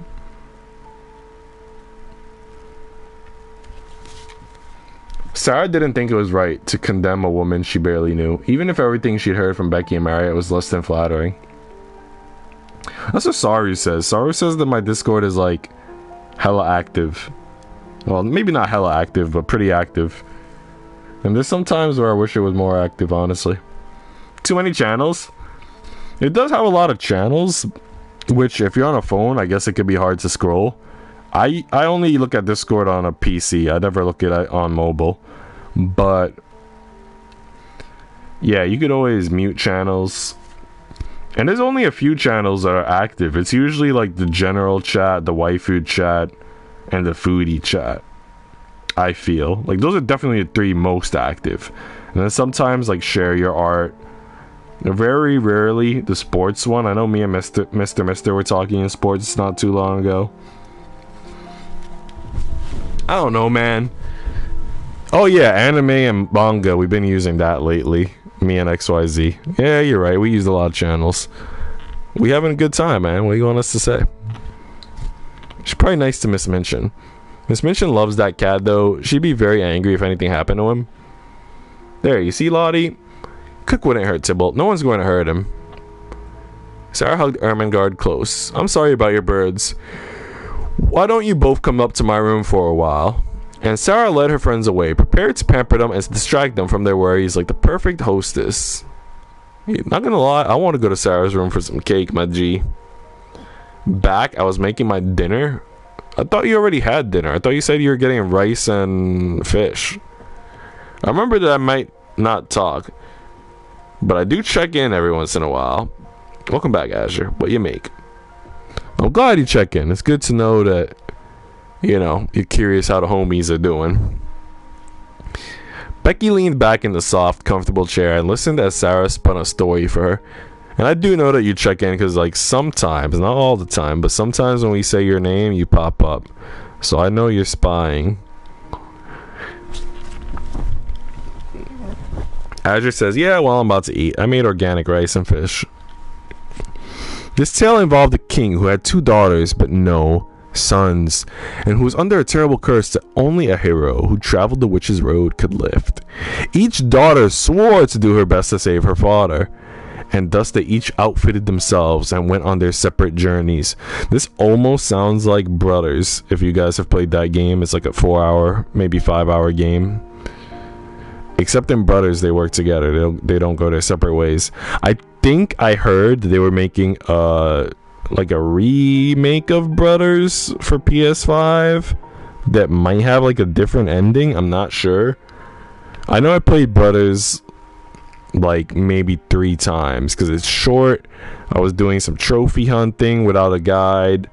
I think I tried to stream it once. I don't think I finished it with the stream, but I think I got pretty deep into it. But yeah, like Brothers, if anybody's a fan, it might be getting a remake. The elder had hair of gold, and she wore bright silver armor and carried a thin bladed sword with a hilt like a bell. The younger had hair of midnight and wore a dress of soft, flowing blue. She carried no weapon other than her words and her kind heart. Becky was so entranced by Sarah's voice that she forgot for minutes at a time to keep eating the slice of cake she had been handed.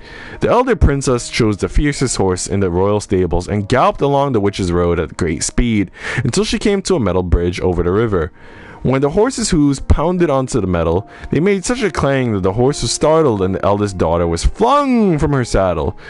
The younger princess did not want to tire her favorite pony by making him carry her, so she walked down the witch's road, holding his reins. They went much more slowly, but at last they reached the bridge. Her gentle pony didn't want to touch the metal bridge, but he trusted the youngest daughter, and she soothed and petted him, and together they crossed the river. I'm watching you at almost 2 a.m. with 2 hours of sleep. Damn. That's the first time hearing of organic rice. They definitely have organic rice.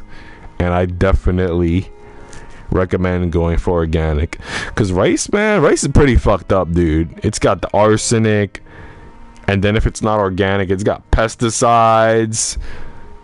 Yeah, it's definitely, you know, something people eat a lot. It's like a staple, especially in Hispanic and Asian cultures. But definitely not the healthiest thing. So you want to get it as healthy as possible, man. Drink coffee, you'll be fine. Damn. I'm 14, Sam. I thought you were 15 now. As Sarah's story continued, the kind younger daughter encountered a monster which terrified her and required her bolder sister's approach to chase it away. Eventually, the two princesses learned to work together and progressed to the end of the road. And there, inside the twisted brambles of the witch's hut, they found their father. Was the curse broken?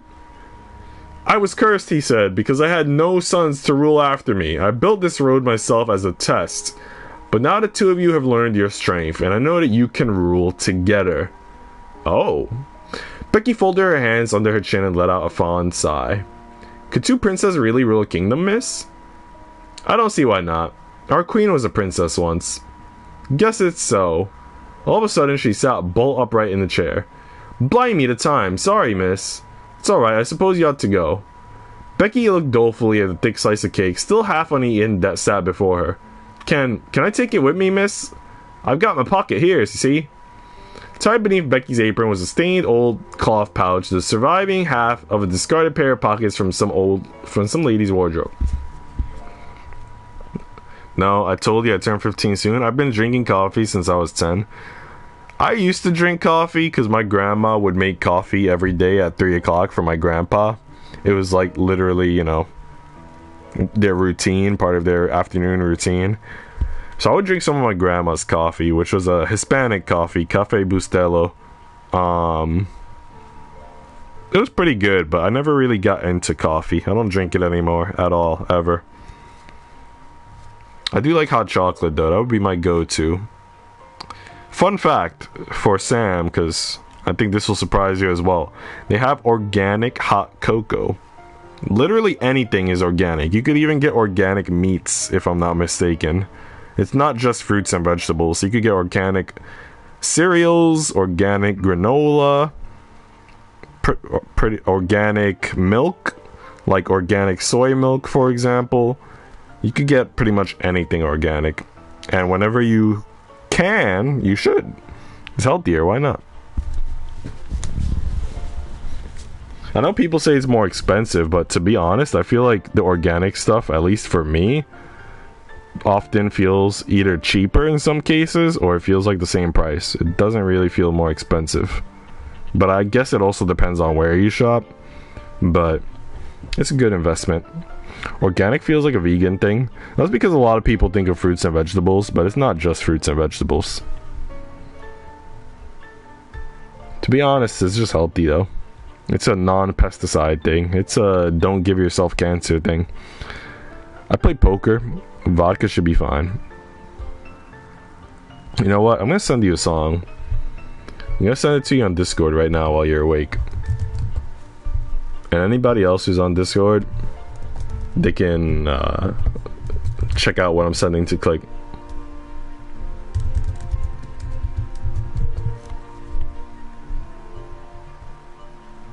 Oh damn, this is a slightly different thumbnail than what I saw before. But this is the good shit.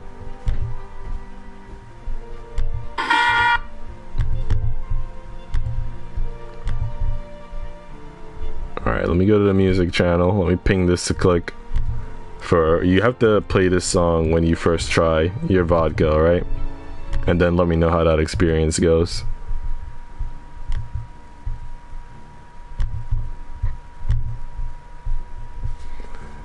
So I did not imagine that any cake held in such a pocket would be pleasant to eat afterwards, but scolded herself that it was not her decision to make. Of course you can. Thank you, miss. She happily tipped the plate into her pocket. I can eat this later up in the attic, miss. I've got to eat it careful, because if I leave crumbs, the rats will come out to get them. Rats? Are there rats here? Lots of them, miss. There's mostly rats and mice in attics. You get used to the noise they make scuttling about. I've got so I don't mind them, so long as they don't run over my pillow. What? Ugh. You can get used to anything after a bit. You have to, miss. If you're born like I was, I'd rather have rats than cockroaches. Really? I mean, I hate both rats and cockroaches. But, you know, rats are kind of like bigger. They seem more violent. They're both evil. That's interesting, though. Nico, I can't watch it. If I do, I gotta do it on YouTube, not getting out of the stream. The video is not available. Really? I wonder if you have to sign in to watch it. Maybe if you're under 18, you can't watch it. Or maybe if you're in a different country, you can't watch it. Maybe it's only available in certain countries. Because it was playing for me.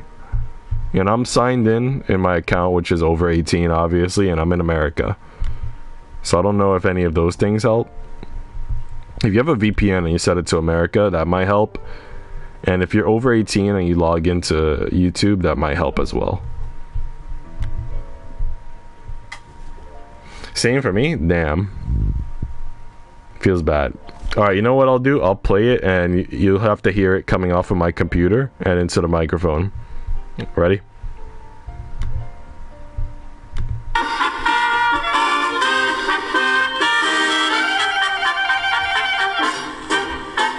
Den Wodka, Anuschka, und dann lass mich sein. Der Wodka ist freundlich, doch du bist gemein. Gib mir den Wodka, Anuschka, und sei wieder gut. Denn wenn du nie gut bist, komm ich noch mehr hin. Ich päckel ganze Woche immer wieder Schweineschinken und möchte gern noch einen trinken. Winzig kleines Glas, du sollst dich wirklich schämen. Mir den Wodka wegzunehmen, hast du denn überhaupt kein Herz? Gib mir den Wodka, Anuschka, und dann lass mich sein. Der Wodka ist freundlich, doch du bist gemein. Gib mir den Wodka, Anuschka, und sei endlich klug. Sonst geh ich zu Igor, der hat davon genug. Ach, der Ivan hat es schwer, denn Anuschka schimpft oft sehr. Wenn mal ein Gläschen will, steht Anuschkas Hund nicht still. Ivan, lass das, denn ich hasse das und mir passt das gar nicht, dass das Laster mit dem Wodka überhaupt kein Ende nimmt. Der Ivan hört sich's an und grollend sagt er dann, gib mir den Wodka, Anuschka, und dann lass mich sein. Der Wodka ist freundlich, doch du bist gemein. Gib mir den Wodka, Anuschka, und sei wieder gut. Denn wenn du nicht gut bist, komm ich noch mehr hin.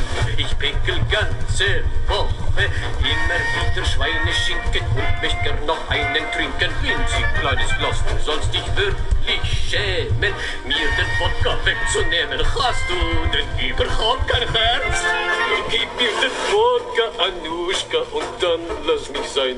Der Wodka ist freundlich, doch du bist gemein. Gib mir den Wodka, Anuschka, und sei endlich klug. Sonst geh ich zu Igor, der hat davon genug. Alright, I'll end it there. There's like 48 seconds left to the song. But since we got a new friend, let's talk to the new friend a bit. No thanks, I was just curious. Well, to tell you more about myself, I stream Yuri games, so that's like, you know, girls love stuff. I play a lot of different games, JRPGs, sports, racing, yada yada. I've seen over 500 anime, read over 200 manga. We talk about food a lot. So if those are things you like talking about, you're in the right place. We also like sports. Baseball, basketball, football. By football, I mean the real football. So if any of that helps, feel free to chat with us about your hobbies if you got similar ones. He needs the subs? Damn, that's type true. But more importantly, we just want to meet people and get to know them. Friends? Well, they are creatures, just like cats or dogs. They could be friendly. I think Becky needs that food more than the rats do, but I wonder if the rats are hungry too. Perhaps if there are any crumbs in your pocket, you should shake it out somewhere away from your bed, so that if the rats come out to eat, they won't bother you? That's clever, miss. Perhaps I'll try it. I don't know if she should do that, bro. I think they should just find a way to poison the rats or something. I think he left us. Do you think it was a he? Their profile pic looked like it got a lot of pink in it. I wouldn't be surprised if it's a girl. Plus, a lot of my viewers are girls, like Chuya, Azure, Cassie, Ren Panda, Chocola. So I wouldn't be surprised if it was a girl. But they probably did leave. Lavinia strode through the halls, Tybalt clasped to her bosom, crooning little songs to him and paying no attention to any fur that might be shed onto her dress. Azure's a girl? Yes. I have an urge to play some NRT games right now. Wait, what? What's NRT stand for? I'm very bad with acronyms. Lavinia strode through the halls, Tybalt clasped to her bosom, crooning little songs to him and paying no attention to any fur that might be shed onto her dress. She's been carrying that cat around all day. Gossiping about your betters, Ermengarde? You had better be careful. Bad little birds who squawk and squeal get gobbled up whole. Lavinia threw her head back and laughed. Tybalt stirred in her grasp, yowling faintly. Shh, my prince. Yes, you are a good kitty. Shh. That's what cats do. You know, they eat the weak. The sound of her humming marked her passage as she moved out of sight. Man, she's a bitch. I think she set that cat on the birds on purpose. I'm sure she wouldn't do that. You heard what she said. She was laughing at me. Doesn't mean that she... No, I won't believe it. She said what she said to taunt you, and that was very unkind of her, but she isn't a wicked person, not really. It would be wrong to accuse her of something so dreadful. You're too charitable. Lavinia is horrid. I know you're always kind, and I'm glad that you are, but she doesn't deserve it. It isn't so much about what she deserves. Kindness isn't something you should have to earn. How do you guys feel about that? Kindness is something you shouldn't have to earn. Do you guys agree or disagree, and why? I think that's a good quote that we could put up for debate. I feel like making a channel now. I feel like that inspired me. I know Click says we have too many channels, but I feel like we should make a channel for debates and have that as like our first debate topic. I'm gonna write that down real quick. Kindness isn't something you should have to earn. That struck me. Well, let's say it's not for the young ones. Well, you're killing me by not explaining, so I'm gonna have to look it up myself. What does NRT stand for? Apparently it stands for North Atlantic Treaty. What does it stand for in games? Are you sure you mean NRT or do you mean NTR? Because NTR I know. NTR I'm into. Do you mean NTR? Don't know what it is. Just heard XYZ talk about it. NTR is when a guy takes on another guy's girlfriend. And it's usually pretty good. A princess should always be kind, whether it's to a noble or peasant or a witch. Sometimes being kind to a wicked witch others. So do I. Alright guys. We still have some belief, which was interesting because I just went on that date with the girl, Becky. But I guess we're gonna get some more. Yeah, NTR. How did I mess that up? Oh shit. We're playing NTR, and that means you and I are from the same cloth. That is... I'm pretty sure a lot of people hate me for saying this, but I'm gonna be honest. That's one of my favorite tags. Why? Because it usually has some of the best art. Like, let's be real. NTR artists, they have some freaking good art quality. Sarah, may I come in? Kind of sad the so-called young ones understood your fail first. Facts. Of course. This may be a foolish question, but do you know where Lavinia has gone? Is she not in her room? No. I'm surprised that you play NTR games, though.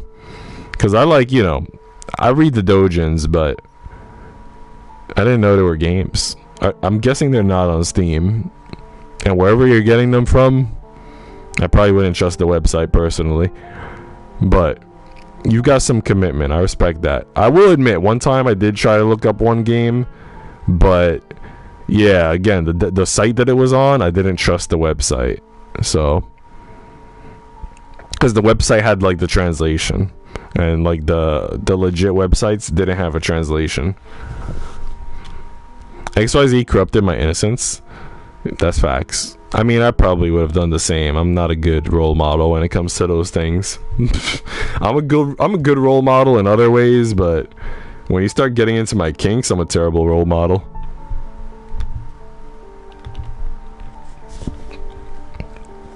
Then I don't know where she is. Perhaps she went out to have an ice. She must have gone out somewhere, but she didn't tell me that she was going. I feel like in the past weeks, she's spoken more to Tybalt than to me.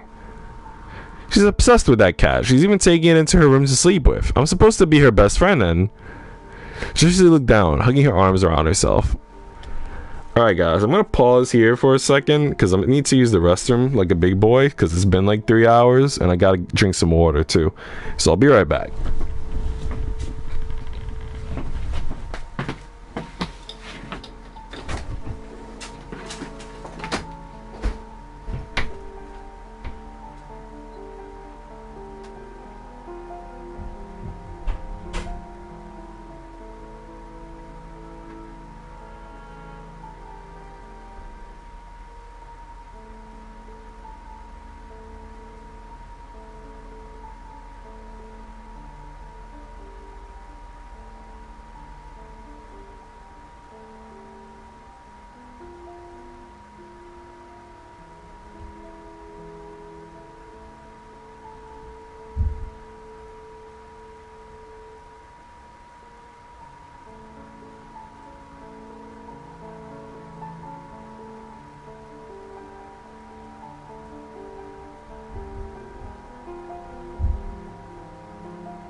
Alright, I've got a cold bottle of water. I'm surprised that there were so many cold bottles of water in the fridge because there's usually like none in the fridge. But I got some cold water.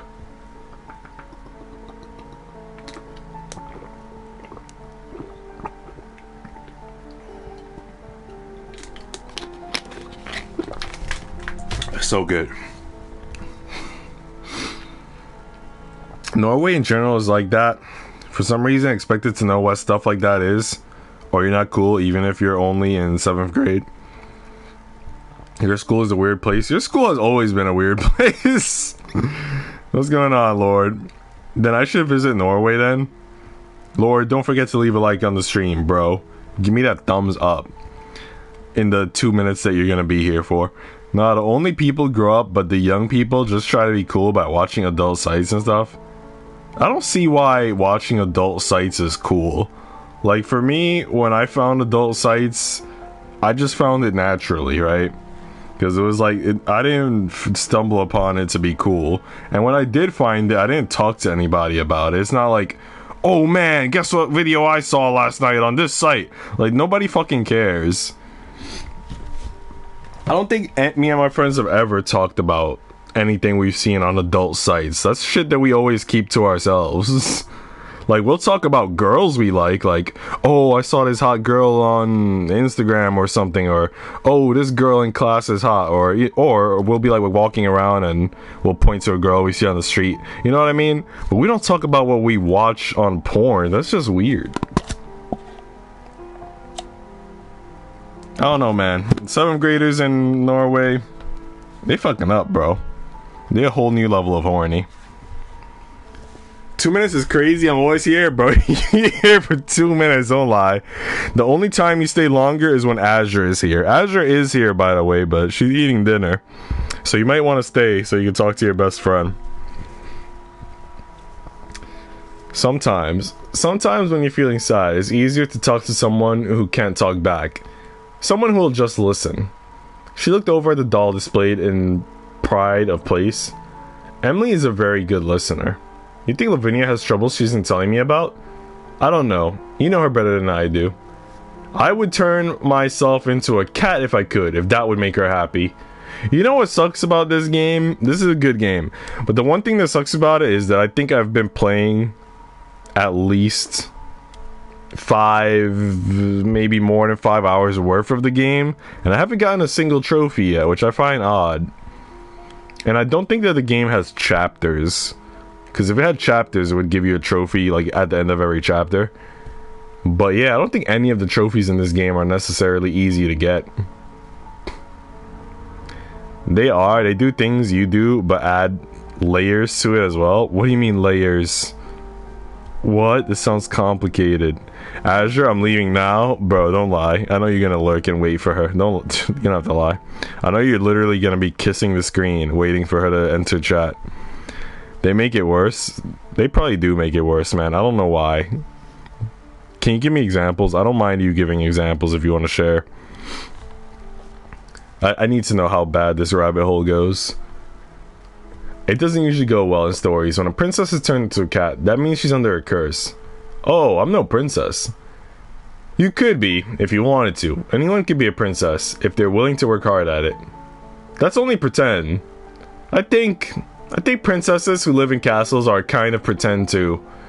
Because we pretend that they're different than we are just because of where they were born. Yo, that line... What? That's such a good line. I don't think this is as debatable as the other line that we saw. But I kind of want to write this line down too, because I think it just sounds so freaking cool. This is why freaking the main character, whatever her name is right now, because I'm blanking, is Best Girl, man. She just says like the craziest shit that like kind of sounds like it makes sense. We pretend that they're different than we are just because of where they were born. That's type facts, man. Type facts. Is Lord one of her concubines? Lord is definitely a concubine. The question is, we don't know how old Lord is. We don't know what country they're from, what their ethnicity is. I assume Lord is American. We need to know more about Lord. I need to know how bizarre this pairing is, this ship. The example is the porn stuff, for example. Yeah, they just talk about it too much, right? They're probably like sending each other clips or some shit. Lord is 10 from Ghana. Click, you're still young to talk about this. That's true. I wasn't fucking with it at Click's age yet. But it's alright, man. Click has had experiences and Click needs to vent. Click is like, fuck this shit. Let me think, Click. If you were to move somewhere more pure, more chaste, more worthy of your divine soul, maybe Canada. Just not on the same block as Saru. Saru pretty lewd. But maybe Canada's your best bet. Japan pretty lewd. I can say some things about Japan, and I'm not talking about the trains. Everybody knows about the trains. I could say some other shit about Japan that I'm just not gonna say on stream. But I think Canada's your best bet. Mind is corrupted. Facts. You are a queer sort of girl sometimes, Sarah Crew. Her last name is Crew? I didn't know that. Sounds like a weird last name, not gonna lie. Like she's a pirate or something. Maybe you're the one who was born different. That's facts. Alright, we get to hang out with Becky again. Let's do this. Sarah picked up her doll and smiled at her. You know, has anybody in chat seen Shirobako? It's an anime about making anime. There's like 5 girls. One of them does like art for anime. Another one is like the producer. Another one is a voice actress. They're all like high school friends, but they're adults now in the show. There's like a movie for it. But anyway, there's like this doll in Shirobako, and it's a mascot character. And this doll reminds me of the Shirobako doll. The hair color is different, but I think like the dress design is the same. And just like something about like the face art almost seems very similar. Even though the one in Shirobako has an eye patch though. But that just occurred to me looking at this doll. I'm like, holy shit, it's Shirobako. My mind got effed when I played poker with a guy that got so drunk he didn't know how to put chips on the table. Damn. She gave the doll's curls a careful brushing, then tucked her into her own little cradle bed, arranging her hands to lie over the fabric cover. I think you'll feel better after a nap. I'm hoping that Becky will come to visit today, but we'll try to be quiet so that we don't disturb you. With the air of an expectant hostess, Sarah moved around the room, running her hands over shelves and turning cushions to be just so. The room was already perfectly neat, of course. Sarah was not an untidy child by nature, and anything she might have disarranged since Becky's last visit would have been set straight by Mariette. Still, it seemed the sort of thing a princess ought to do. Looking your best shows that you care about your visitors. Having reassured herself that everything was just so, she settled in at her desk with a sheet of sums to work for the classroom. £2, 12 shillings, 8 1/4 pence, plus £1, 14 shillings, 5 1/4 pence. That's 2 farthings. 8 and 5 pence makes 1 shilling and 1 pence. What? Addition and subtraction were simple tasks, but the complications of British currency were such that they needed to be practiced over and over again to be certain one did not forget. Becky's arrival was even more delightful when it meant putting those repetitive worksheets away. Nico, last time I played poker I won 2,000 kroners. Why do you play poker? Dang, bro. I think 2,000 kroners is like $20, right? Am I mistaken or no? I think it's 20 bucks.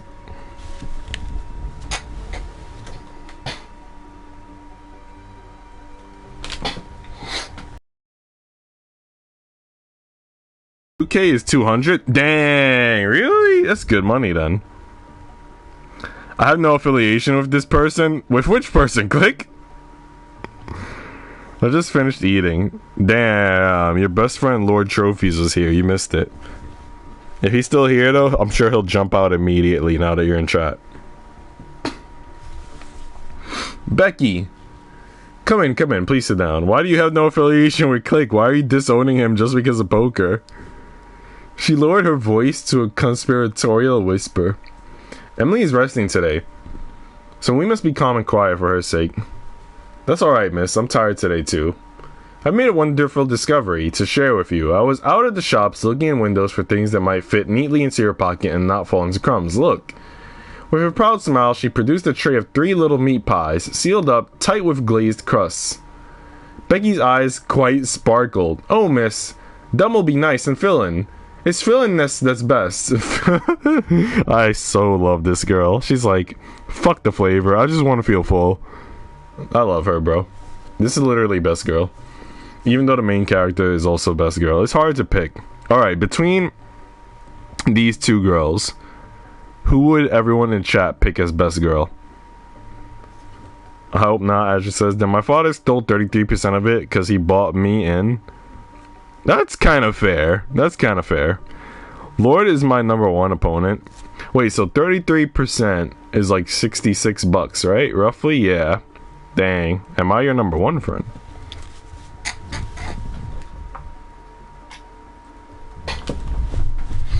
I don't believe it would be a good thing if a pie stayed in your stomach for always.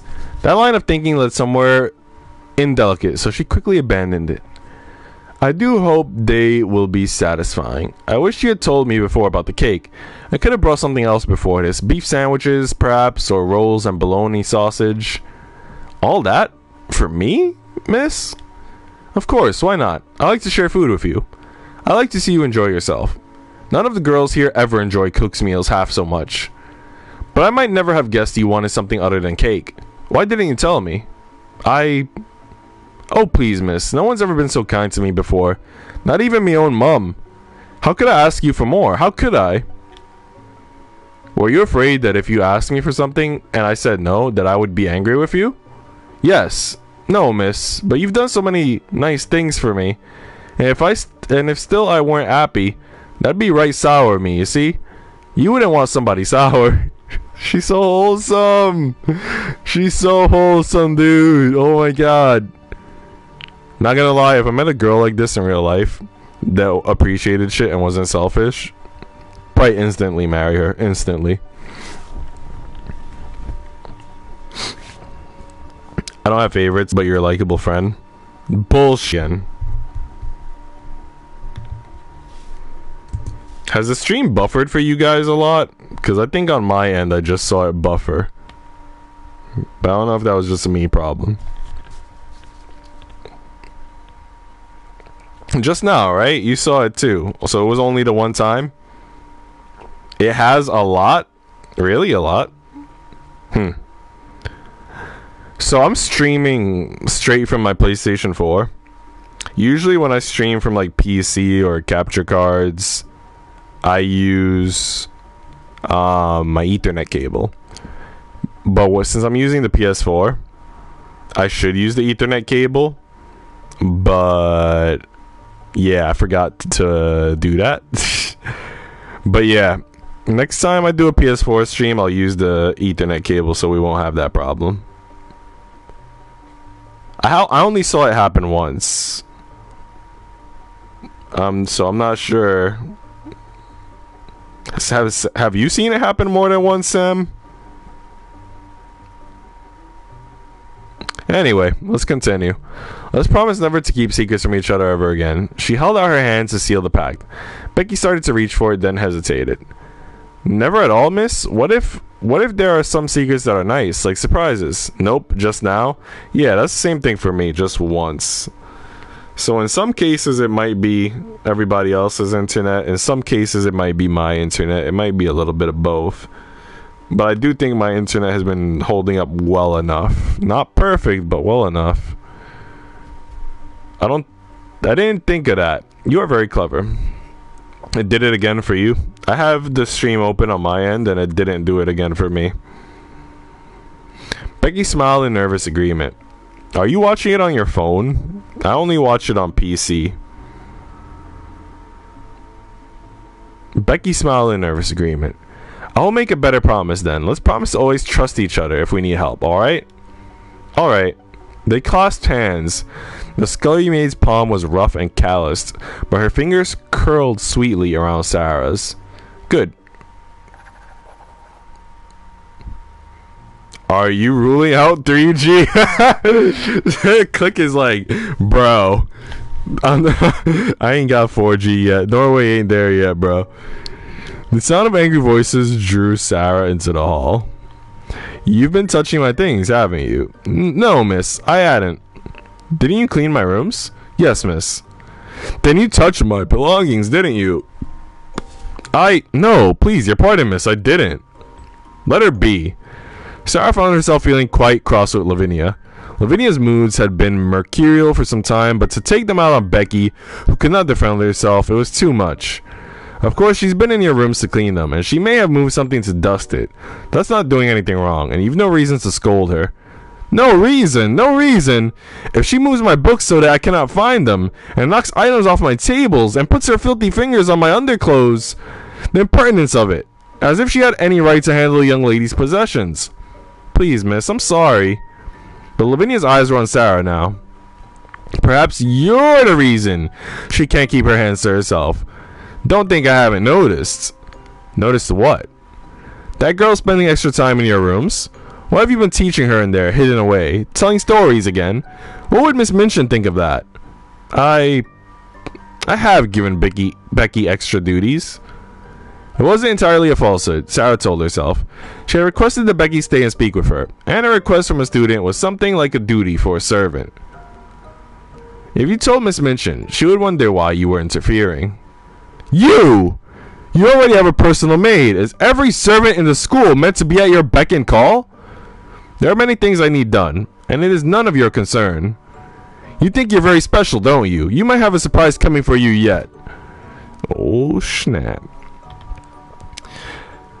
W, you still alive? Just got off work.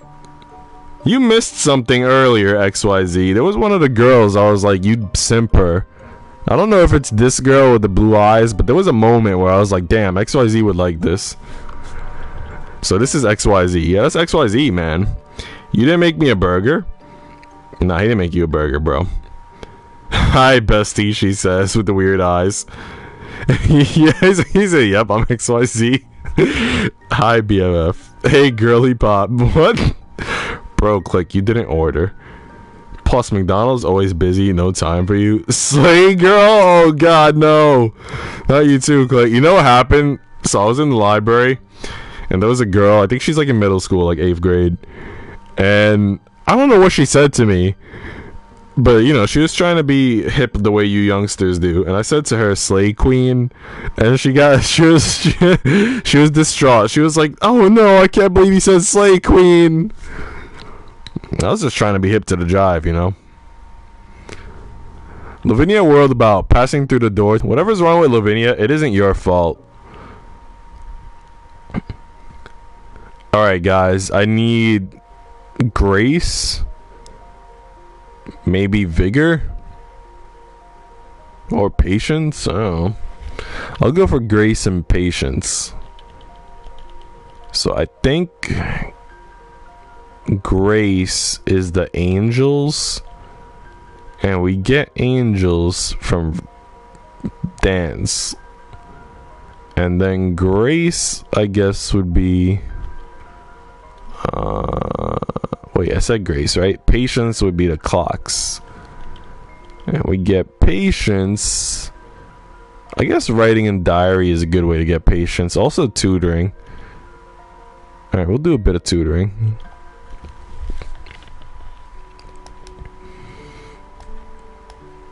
Damn it, give me more grace.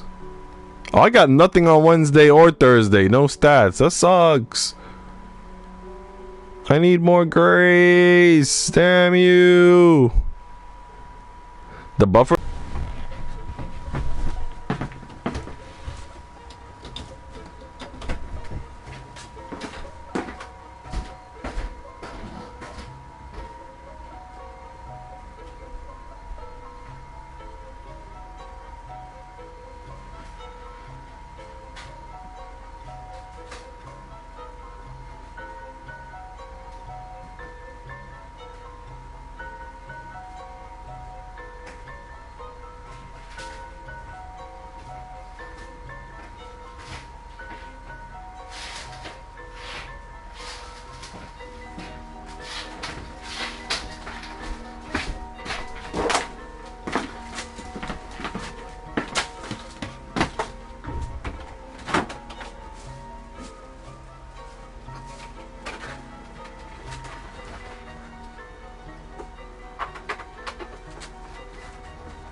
Alright, I plugged in an Ethernet cable, so maybe it'll get better.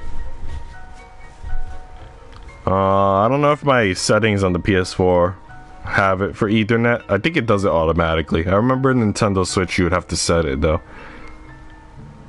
Period girl, I was looking for a classic friendship or a bubble bath tip. What? I'm back, Nico. You're back because Azure's here. You saw Azure came back just like he said. Yo, you see? I already know how Lord operates, bro. Is you getting beat up or something? What is that sound? Fighting demons, probably. Him fixing us. OMG is Lord. Hi. You literally said you didn't want him here. And Sam is like 15 people. Damn, that's how it usually be. That's how it should be. Where is that girl? Where is she? Lavinia? What are you doing?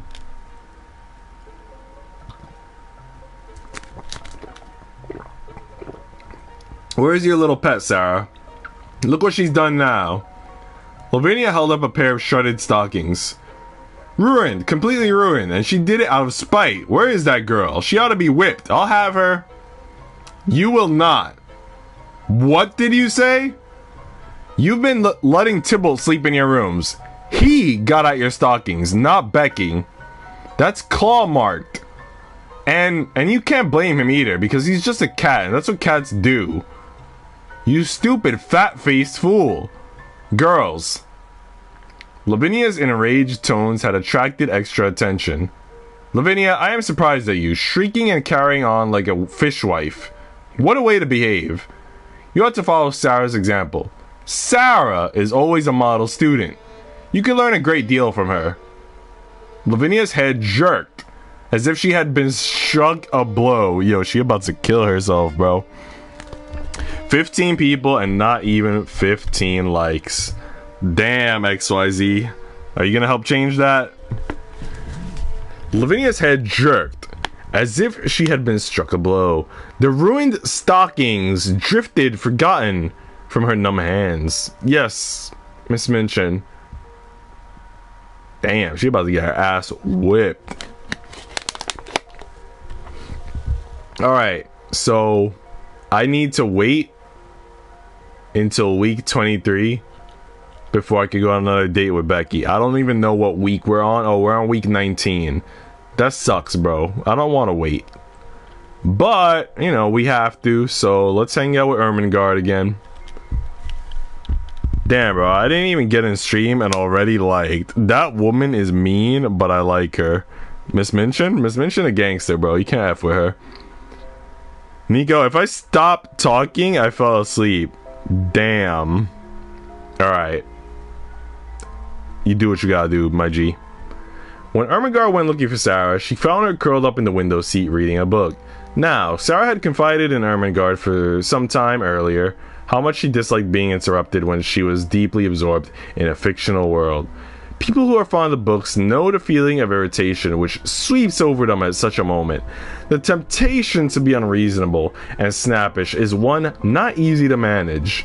Sarah had described it thus: "It makes me feel as if someone had hit me, and as if I want to hit back." Ermengarde took one look at that intent little face and could not bear the thought of causing it such distress. Therefore, instead of calling for attention, she simply took a seat nearby and waited.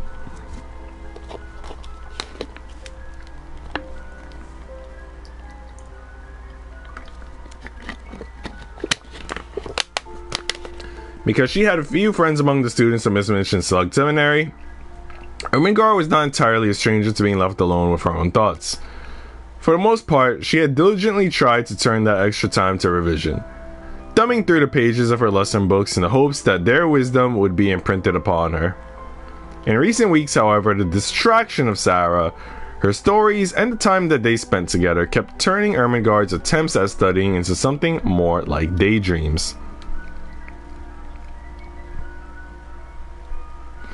This did not help her lessons, but it did not seem to do them much harm either. Ermengarde glumly considered that it was because she was already as much of a failure as it was possible to be. Eventually, Sarah looked up from her book and noticed her friend nearby. "Oh, Ermengarde, I'm sorry, were you looking for me?" I didn't want to disturb you. Well, it's alright now." She laid a ribbon bookmark across the pages and closed her book. "What were you thinking about?" Ermengarde found that she could not simply answer you, even if perhaps it was the truth. I was thinking about the museum that we went to. Do you remember the guide said that the flying dragon skeleton, the pterodactyl, was found by a woman? Sarah nodded. It's like 6:31 for Azure, yeah. I'll be back in 5 minutes. Alright, Sam, do what you gotta do, man. Girl, why you ain't saying that? What? Mary, what? Jesus, what is happening in chat? I love it, but I don't know what's going on.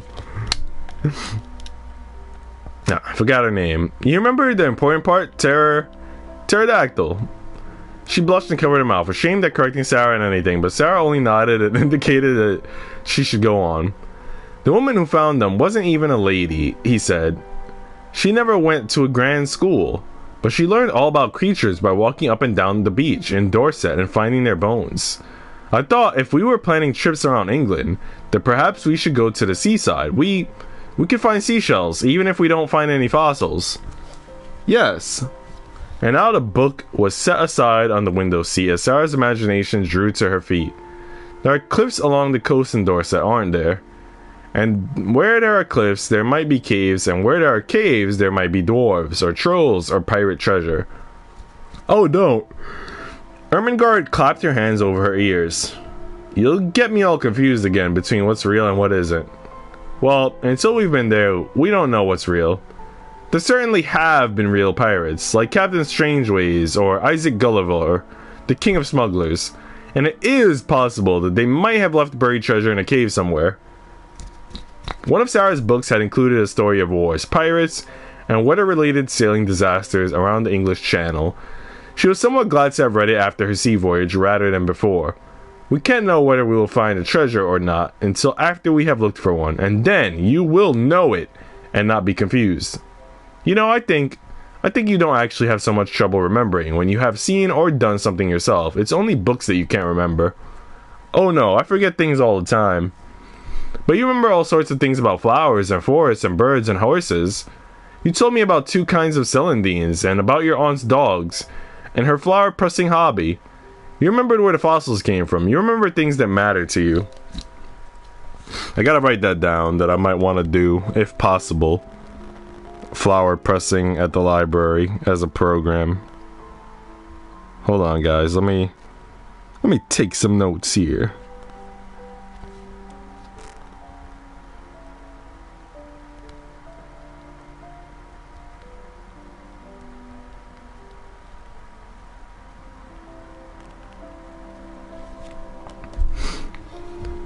Giu, you gotta stay in touch with her from inside. Nah, fuck that. I'm dropping my phone. That's why you don't understand. Girl, I was literally saying that to click, you dumbo. Yeah, girly pop. Girl, you should have said his name like, what? Girly, you're confusing sometimes. What the fuck? OMG, girl, always complaining. You're so complicated. What the heck? Perhaps it's only books that you can't remember. But books are what should matter, at least to my father and Miss Minchin, and you. Sarah laid a hand on Ermengarde's shoulder. I love books. They matter a great deal to me, but people matter more.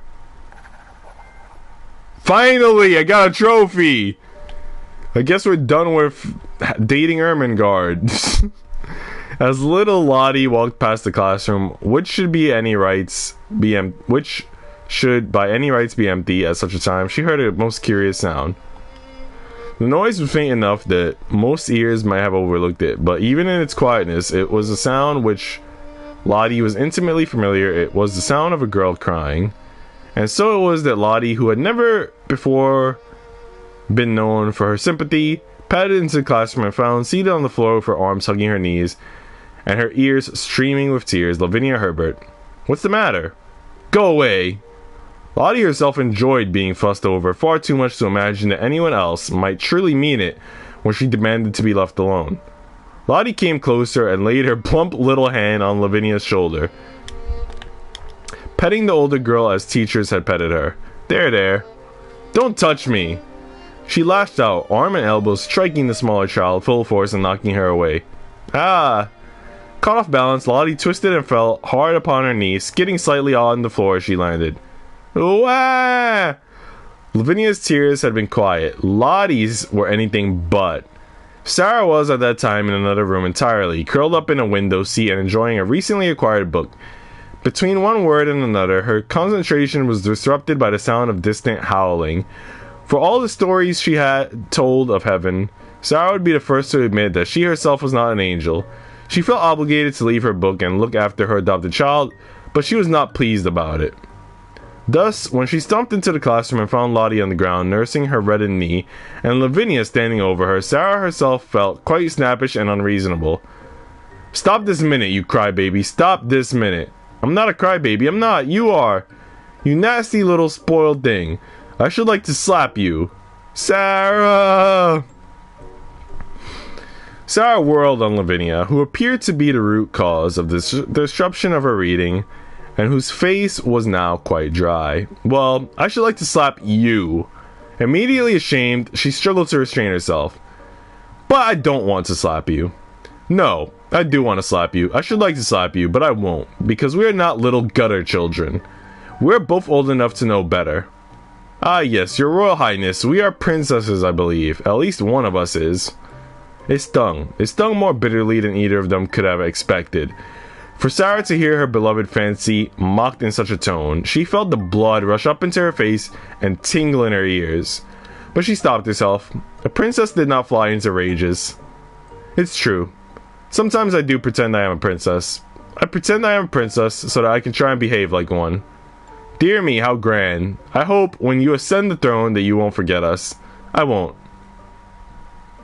You think you're the only one who's special. You're wrong. Just you wait, Sarah Crew. You'll see. What is chat right now?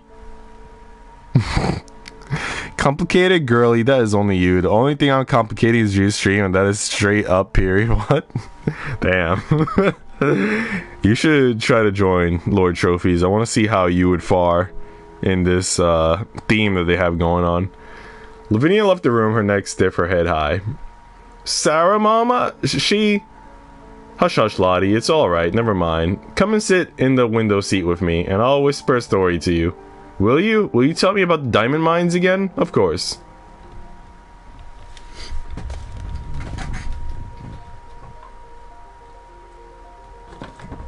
Okay. We got the trophy for Ermengarde. I think since we have to wait for Becky, I might go for the maid next. I don't know what the maid wants in terms of my stats. I'm probably going to try to go for knowledge, though, because that's pretty low. I'll go for patience, maybe, which is tutoring. And, well, I'll do one tutoring. I think we also need some grace and sympathy. I think writing in the diary is pretty versatile. It gives a lot of different stats. So I might leave that as well. Alright, let's see what happens. OMG girly, you should like totally join McDonald's. They gave me a graduation McDonald's shirt, which is so cute. And another shirt for releasing a new McFlurry. Dang, really? That's pretty good. I wonder if your shirts are cool. They give us a lot of shirts in the library, but they're not that cool. XYZ girl thinks she's tough like she ain't. I'm better. I stole her man's. Dang, girl. It's so cute in warm color. Warm color. You're too good at this. Dang. Can't let gang know I something with this shit. Dang. I'm back. What? I missed. I will join though. Dang, you missed the girl talk. And you missed, I think that I got the trophy for Ermengarde. So we're done romancing Ermengarde. And now we can romance the maid, and we can romance well, they're both maids. Becky and the other Garu one. Mademoiselle, there is a letter for you. Oh, another letter from Papa. It does not seem so long at all since his last letter. A longer wait might make me feel quite lonely and neglected, or risk him fading from my thoughts, but this is just right. I wonder if he has explored the diamond caves yet. My dear little missus. This letter did not seem to be written in such boyish high spirits as usual.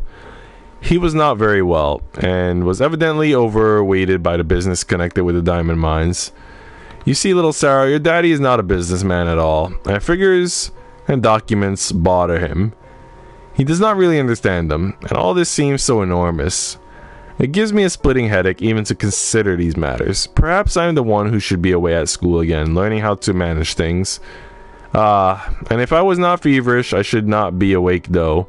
One half of each night, tossing about, and spending the other half in troublesome dreams. If my little missus were here, I dare say she would give me some solemn, good advice and put my mind at ease. What wouldn't I give to have your little arms around my neck this minute? God grant that these matters be soon resolved, and grant me leave to return to England for a visit. A visit? Oh, Mariette, my papa may be coming for a visit. XYZ has been messaging like that the past week in TikTok. Oh, dang. He's so girly pop. Ah, girl, don't expose me like that. I'm just so girly pop. What can I say? I'm saying so much like dumb other. Can't even compare. Dang. Are you sure, mademoiselle? It is a long way to travel. I do not wish you to be disappointed. I gotta screenshot this, man. This is hella rare. Well, he doesn't promise that he can, but he does say that he would like to. This should be put in a museum. It should. She read a little further along. He's also asking about what I want for my birthday. Wouldn't it be lovely if my papa were here for my birthday? Oi, oui, mais je n'aime comme te pas trop. I know, I mustn't fasten my hopes on it. But it is a beautiful thing to believe. She looked down at the letter and smiled. Papa is asking if a doll will be an acceptable present. I told him I didn't want a lot of dolls, but he says a special doll might be a companion for Emily while I'm busy with classes. That is a pretty thought. Yes, she must be a very special doll. You see, I'm getting very old, and by the time of my next birthday, I do not think I should be given dolls anymore. This will be my last doll. There's something solemn about that, don't you think? Of course, mademoiselle. If I could write poetry, I am sure a poem about a last doll would be very nice. But I cannot write poetry. I have tried, and it made me laugh. It did not sound like Watts or Coleridge or Shakespeare at all. Perhaps when you're completely too old for dolls, you will have more of a talent for poetry in exchange. Do you think it could work that way? I never know how it will change, even though I am different every day. I'm just going to say, yo, the tan maid, pretty cute. Sushi, have you been here the whole time? Sushi, you've been quiet for a long time, bro. Are you settling on the tan maid? Is that your best girl? I'll post my shirts that I got from McDonald's. Who's your best girl, Sushi? I think for me, it's the main girl, still Sarah. But the other maid girl, Becky, bro, she a close second. I think if this was real life, I'm more likely to marry Becky, bro. Damn, dude, I think your yawning is saying that your bed is calling you. Who? Am I yawning? I'm not super yawning. You know I don't discriminate. I love girls. No. F that. You gotta pick a best girl. Alright? You and I did a tier maker. You know what that means? That means girls get ranked, bro. That's how it's gotta be. You know girls rank men, right? I remember a girl told me that I was like an 8 out of 10. And I was like, there's something wrong with you. I'm a 10 out of 10. 8 out of 10 ain't bad, but we all know I'm a 10 out of 10. Sarah set the letter aside and knelt to address Emily. I should respect the last doll very much, but nothing could ever take your place. I hope you do not become jealous of each other and can be very good friends. I'm sure they will. Ratings are overrated? No. Sushi, you changed, man. Period, you're so 10 out of 10 energy. That's what I'm saying, bro. Dude, my looks are on point. Personality to die for. Intelligence off the charts. Literally got a medal for being top of my class. Kindness. Unbelievable. Saint-like. I can cook. I can bake. Bro, got a job. I mean, come on. Where are the flaws? There are none. Why isn't everyone 10 out of 10? I know. It's because not enough people are aspiring to be like me. Alright, guys. So we completed Ermengarde. Alright, time to do Mariette. Sarah lay on her bed, resting her cheek against the cool fabric of her pillow. The light of the mid-morning sun gleamed where it touched the surfaces in her room, gliding them with a fairy's brush. Perhaps if I lay still long enough, I will catch sight of a fairy coming to visit me. The next face she saw was not that of a visiting fairy. Do you try to catch your dreams, mademoiselle? I can leave you to sleep. I've tried in the past to go back into the same dream, but it never seems to work. Or if it does work, I can't remember it. You don't always remember in dreams. She shifted position, curling onto her side. I just don't feel like getting up today. I'm sorry. There's one flaw. I'm not in touch with my feminine side. You're right. I think that's what makes me an 8 out of 10. It's got to be that one thing that takes away the 2 points. I just don't feel like getting up today. I'm sorry. Let me see. She laid her dark hand against Sarah's forehead. You may be a little warm. I cannot tell. Does your throat hurt? No, I'm only tired. It is better to prevent than to heal. I will fetch you some porridge and salt water. She bustled out of the room, leaving Sarah to contemplate in silence. I do hope that I am not ill. It would be most unpleasant. I do not quite feel ill. As long as I think nice thoughts and don't feel ill, then I am not ill, I think. Oh god, that sounded like a Dr. Seuss paragraph right there. Many young people would have difficulty remaining in their beds all day unless they were too ill to do otherwise. It was easier for Sarah, who enjoyed spinning fancies in her mind. I do not truly need to leave my bed in order to play out stories. In fact, with Mariette to bring me food, I might never need to leave these rooms at all. Like a princess bricked up in a tall tower, the prisoner of a wicked regent, who means for her to be forgotten so that he can steal her kingdom in peace. Sushi, okay girlies. I'll be back. Gotta take a shower because I stink. Don't want anyone thinking I don't shower. Okay, girl. Dang. She would be diligent at her studies, even within her tiny bedroom, so that one day, when she was rescued or escaped, she would be ready to take back her rightful lands. That was a diverting fantasy, but it led Sarah to a more practical curiosity. There was, after all, someone close to her who did spend most of her days within these rooms. When Mariette returned with her tray of tonics, Sarah asked, "Mariette, what do you do during the days while I am away? Since she's my maid and not Miss Minchin's, she should not be made to do other work. But she is always here when I need her, so she must not go anywhere else." "Oh, many things." She set the tray down. "I look over your wardrobe and check for anything that might need mending. I might do a bit of embroidery on my own. And I do read your books. That is how you wished it, yes? I do not think to ask each time that I... Oh no, I'm glad that someone else reads them. I have many books, and some of them I only read once, and I worry that they might feel neglected." Sarah looked around the room at all of her pretty things, the gifts from her papa. They were all precious to her, but if you wish to, it is all right if you play with my toys while I am in classes. I know that I can trust you not to break them.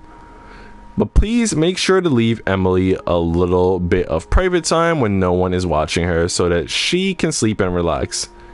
If Mariette wished to laugh, she was too polite to do so. "Merci, mademoiselle. Now sit up, if you please, and have a bit of breakfast. If you are too weak, then I shall have to spoon the porridge into you myself. I'm well. I'm wonderfully well." She laughed, for it was true. She did feel better. Dang, still hungry after devouring 6 pizza slices? Were they full-size slices? Or was it like a Domino's thing where they're kind of small? And did you have a topping? Like chicken or anything? "Stay together now, girls. Keep in line." It was Sunday, and the girls of Miss Minchin's select seminary walked together on their way back from services. The air was warm, and the foggy veil of London thin enough for sunlight to pass through. It seemed a day designed to inspire rest and relaxation. In that indolent atmosphere, only Sarah had heard the fruitless cough of the beggar child. She could not have said whether it was the same child as before, nor did she take time to consider the likelihood of such. She moved without thinking, her coin purse in hand. "Here's a 6pence. Go and buy yourself some fruit and something to drink." After passing on her bounty, Sarah returned to the formation of schoolgirls, fully expecting to be scolded by Miss Minchin. Such was not to be. Did you all see that, girls? Sarah has given you a very fine example of Christian generosity and kindness. We all know the importance of these virtues, but we often find it difficult to put them into practice in our daily lives. That's our Sarah. Yes, our marvelous little princess. How strange. Have I changed so much in the months that I have been here, or has Miss Minchin? Or could it be that we are both exactly as we always were, and something else has changed instead? Yeah, so for those of you who didn't get to see in the earlier streams that I did of this, like borderline a year ago, Miss Minchin scolded her when she first helped the beggar child. So now that's why she's confused. She's like, what the heck's going on? First I was scolded, now I'm being praised. You lurk in the walls? Cool beans, Tria. Thanks for lurking. Chew high. Nah, they were big, like 6-inch slices, of course, with toppings. Oh dang, what toppings? What are your favorite toppings? For me, chicken is my favorite topping, followed by, I want to say bacon, but I've been trying to like not do bacon. And then spinach. I like spinach on my pizzas. One time I had a pizza that had like, I think freaking baked ziti on it, and they had like ground beef with the baked ziti, and that pizza slice was so good. Guys, did you see my new art? Did you post it in the Discord? I haven't seen it yet. I'll look at it in like 10 minutes though, 'cause I'm probably gonna end stream in like 10 minutes at the 4-hour mark. Grace. Alright, I need grace and I need vigor, and a little bit of everything else would also be nice. But I need to get grace from dancing, and that's what I need the most of. And vigor from going on walks, I would say.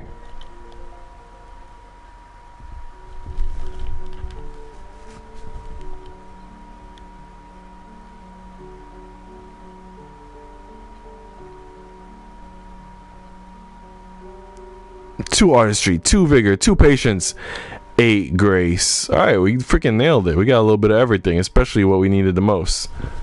Chicken, pineapple, extra cheese. You know, one of my friends in college, he would get extra sauce on his pizza.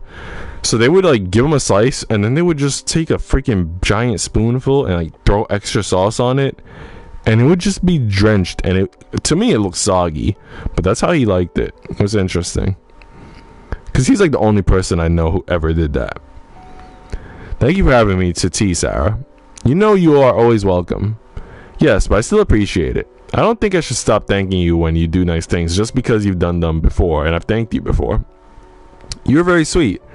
Sarah looked down at her tea. The sugar had already completely dissolved into hot water. Its sweetness was not something that could be seen. Ermengarde, do you know why Miss Minchin treats me differently? She does? It's become addicting? What's become addicting? Hearing me talk about food? Because if so, I might start a food podcast. Me and my IRL friend, we want to do a podcast, and we're going to have different topics, but I think one of the topics is going to end up being food mostly. I feel that she praises me every day, whether it's for being quick to finish my lessons or something so small as having an amiable smile. But you have a lovely smile, and you are very clever at your books, more than anyone. Everything she says is true. I must believe that if you say that, it is so, but I don't feel that I am any more clever or amiable than I was some months ago, and I do not think she liked me so much then. Maybe it took Miss Minchin a while to realize just how wonderful you are. Some people aren't as quick at understanding things as you. Sarah sighed to herself and took a sip of her tea. A lot of nice accidents have happened to me. It just happened that I always liked lessons and books and could remember things when I learned them. It just happened that I was born with a father who was beautiful and nice and clever and could give me everything I liked. Perhaps I'm not really a good temper at all. If you have everything you want and everyone is kind to you, how can you help but be good-tempered? I don't know how I shall ever find out whether I am really a nice child or a hard one. Just because I never have any trials. Lavinia has no trials and she is hard enough. She rubbed the end of her little nose reflectively as she thought the matter over. Well, perhaps that is because Lavinia is growing. You making hungry? Might order some barbecue or seafood boil. Barbecue sounds good, man. Aren't we all growing? Lavinia is one of the eldest. I have heard it said that that age makes girls especially disagreeable, though I don't know why. I hope that I don't have to become angry all the time only because of growing older. Oh, I'm certain that you won't. You are a kind friend. Okay. So you know what I was thinking, guys?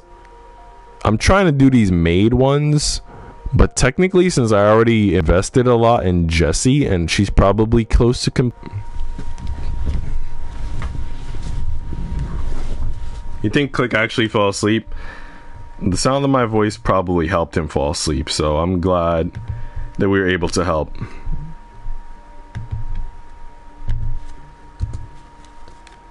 Sarah was curled up in her soft, comfortable chair with a book, while Mariette moved around the room, neatening cushions and setting items on shelves into orderly alignments.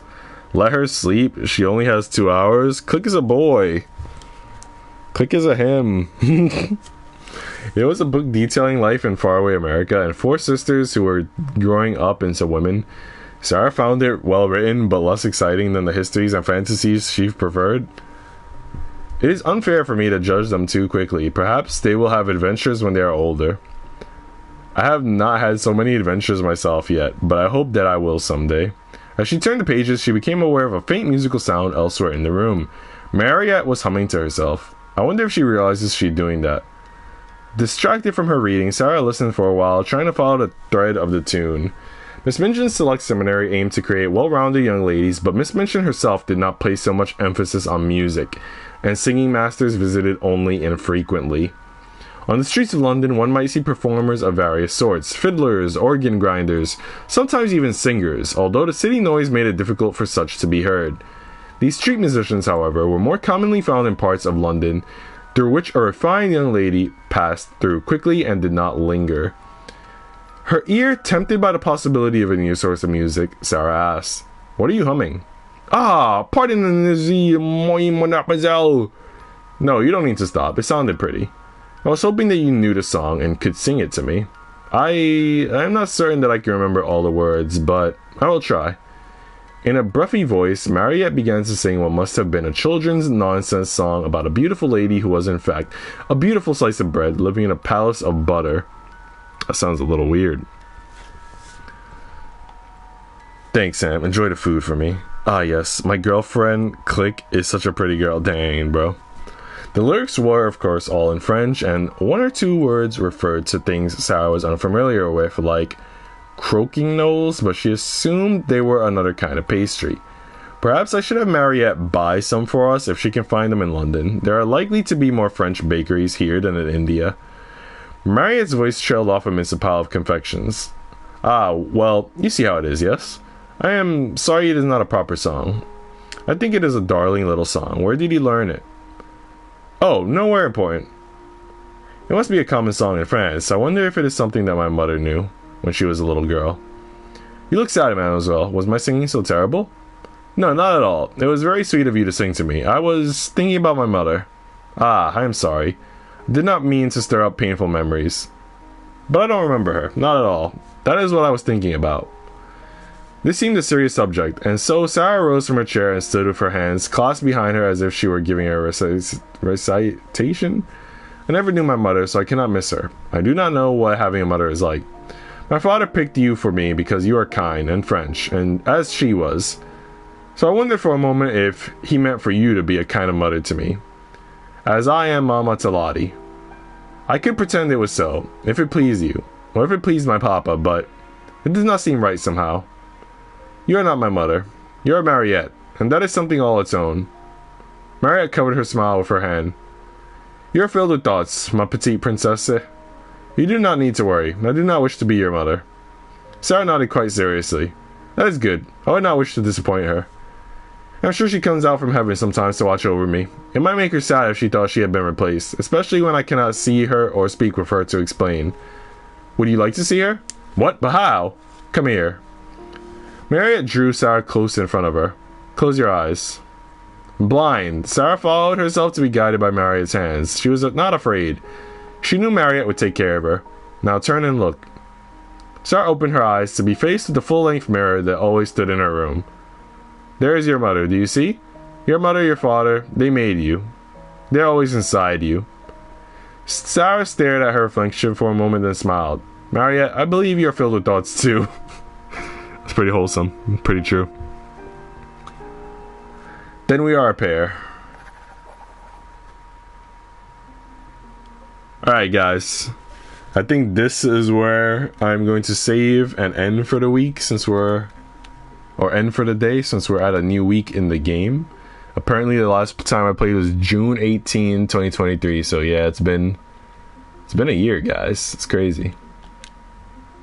And now, boom, we've played double because we're on week 22 instead of week 11. So we're about maybe 8 hours into the game, I would assume. No!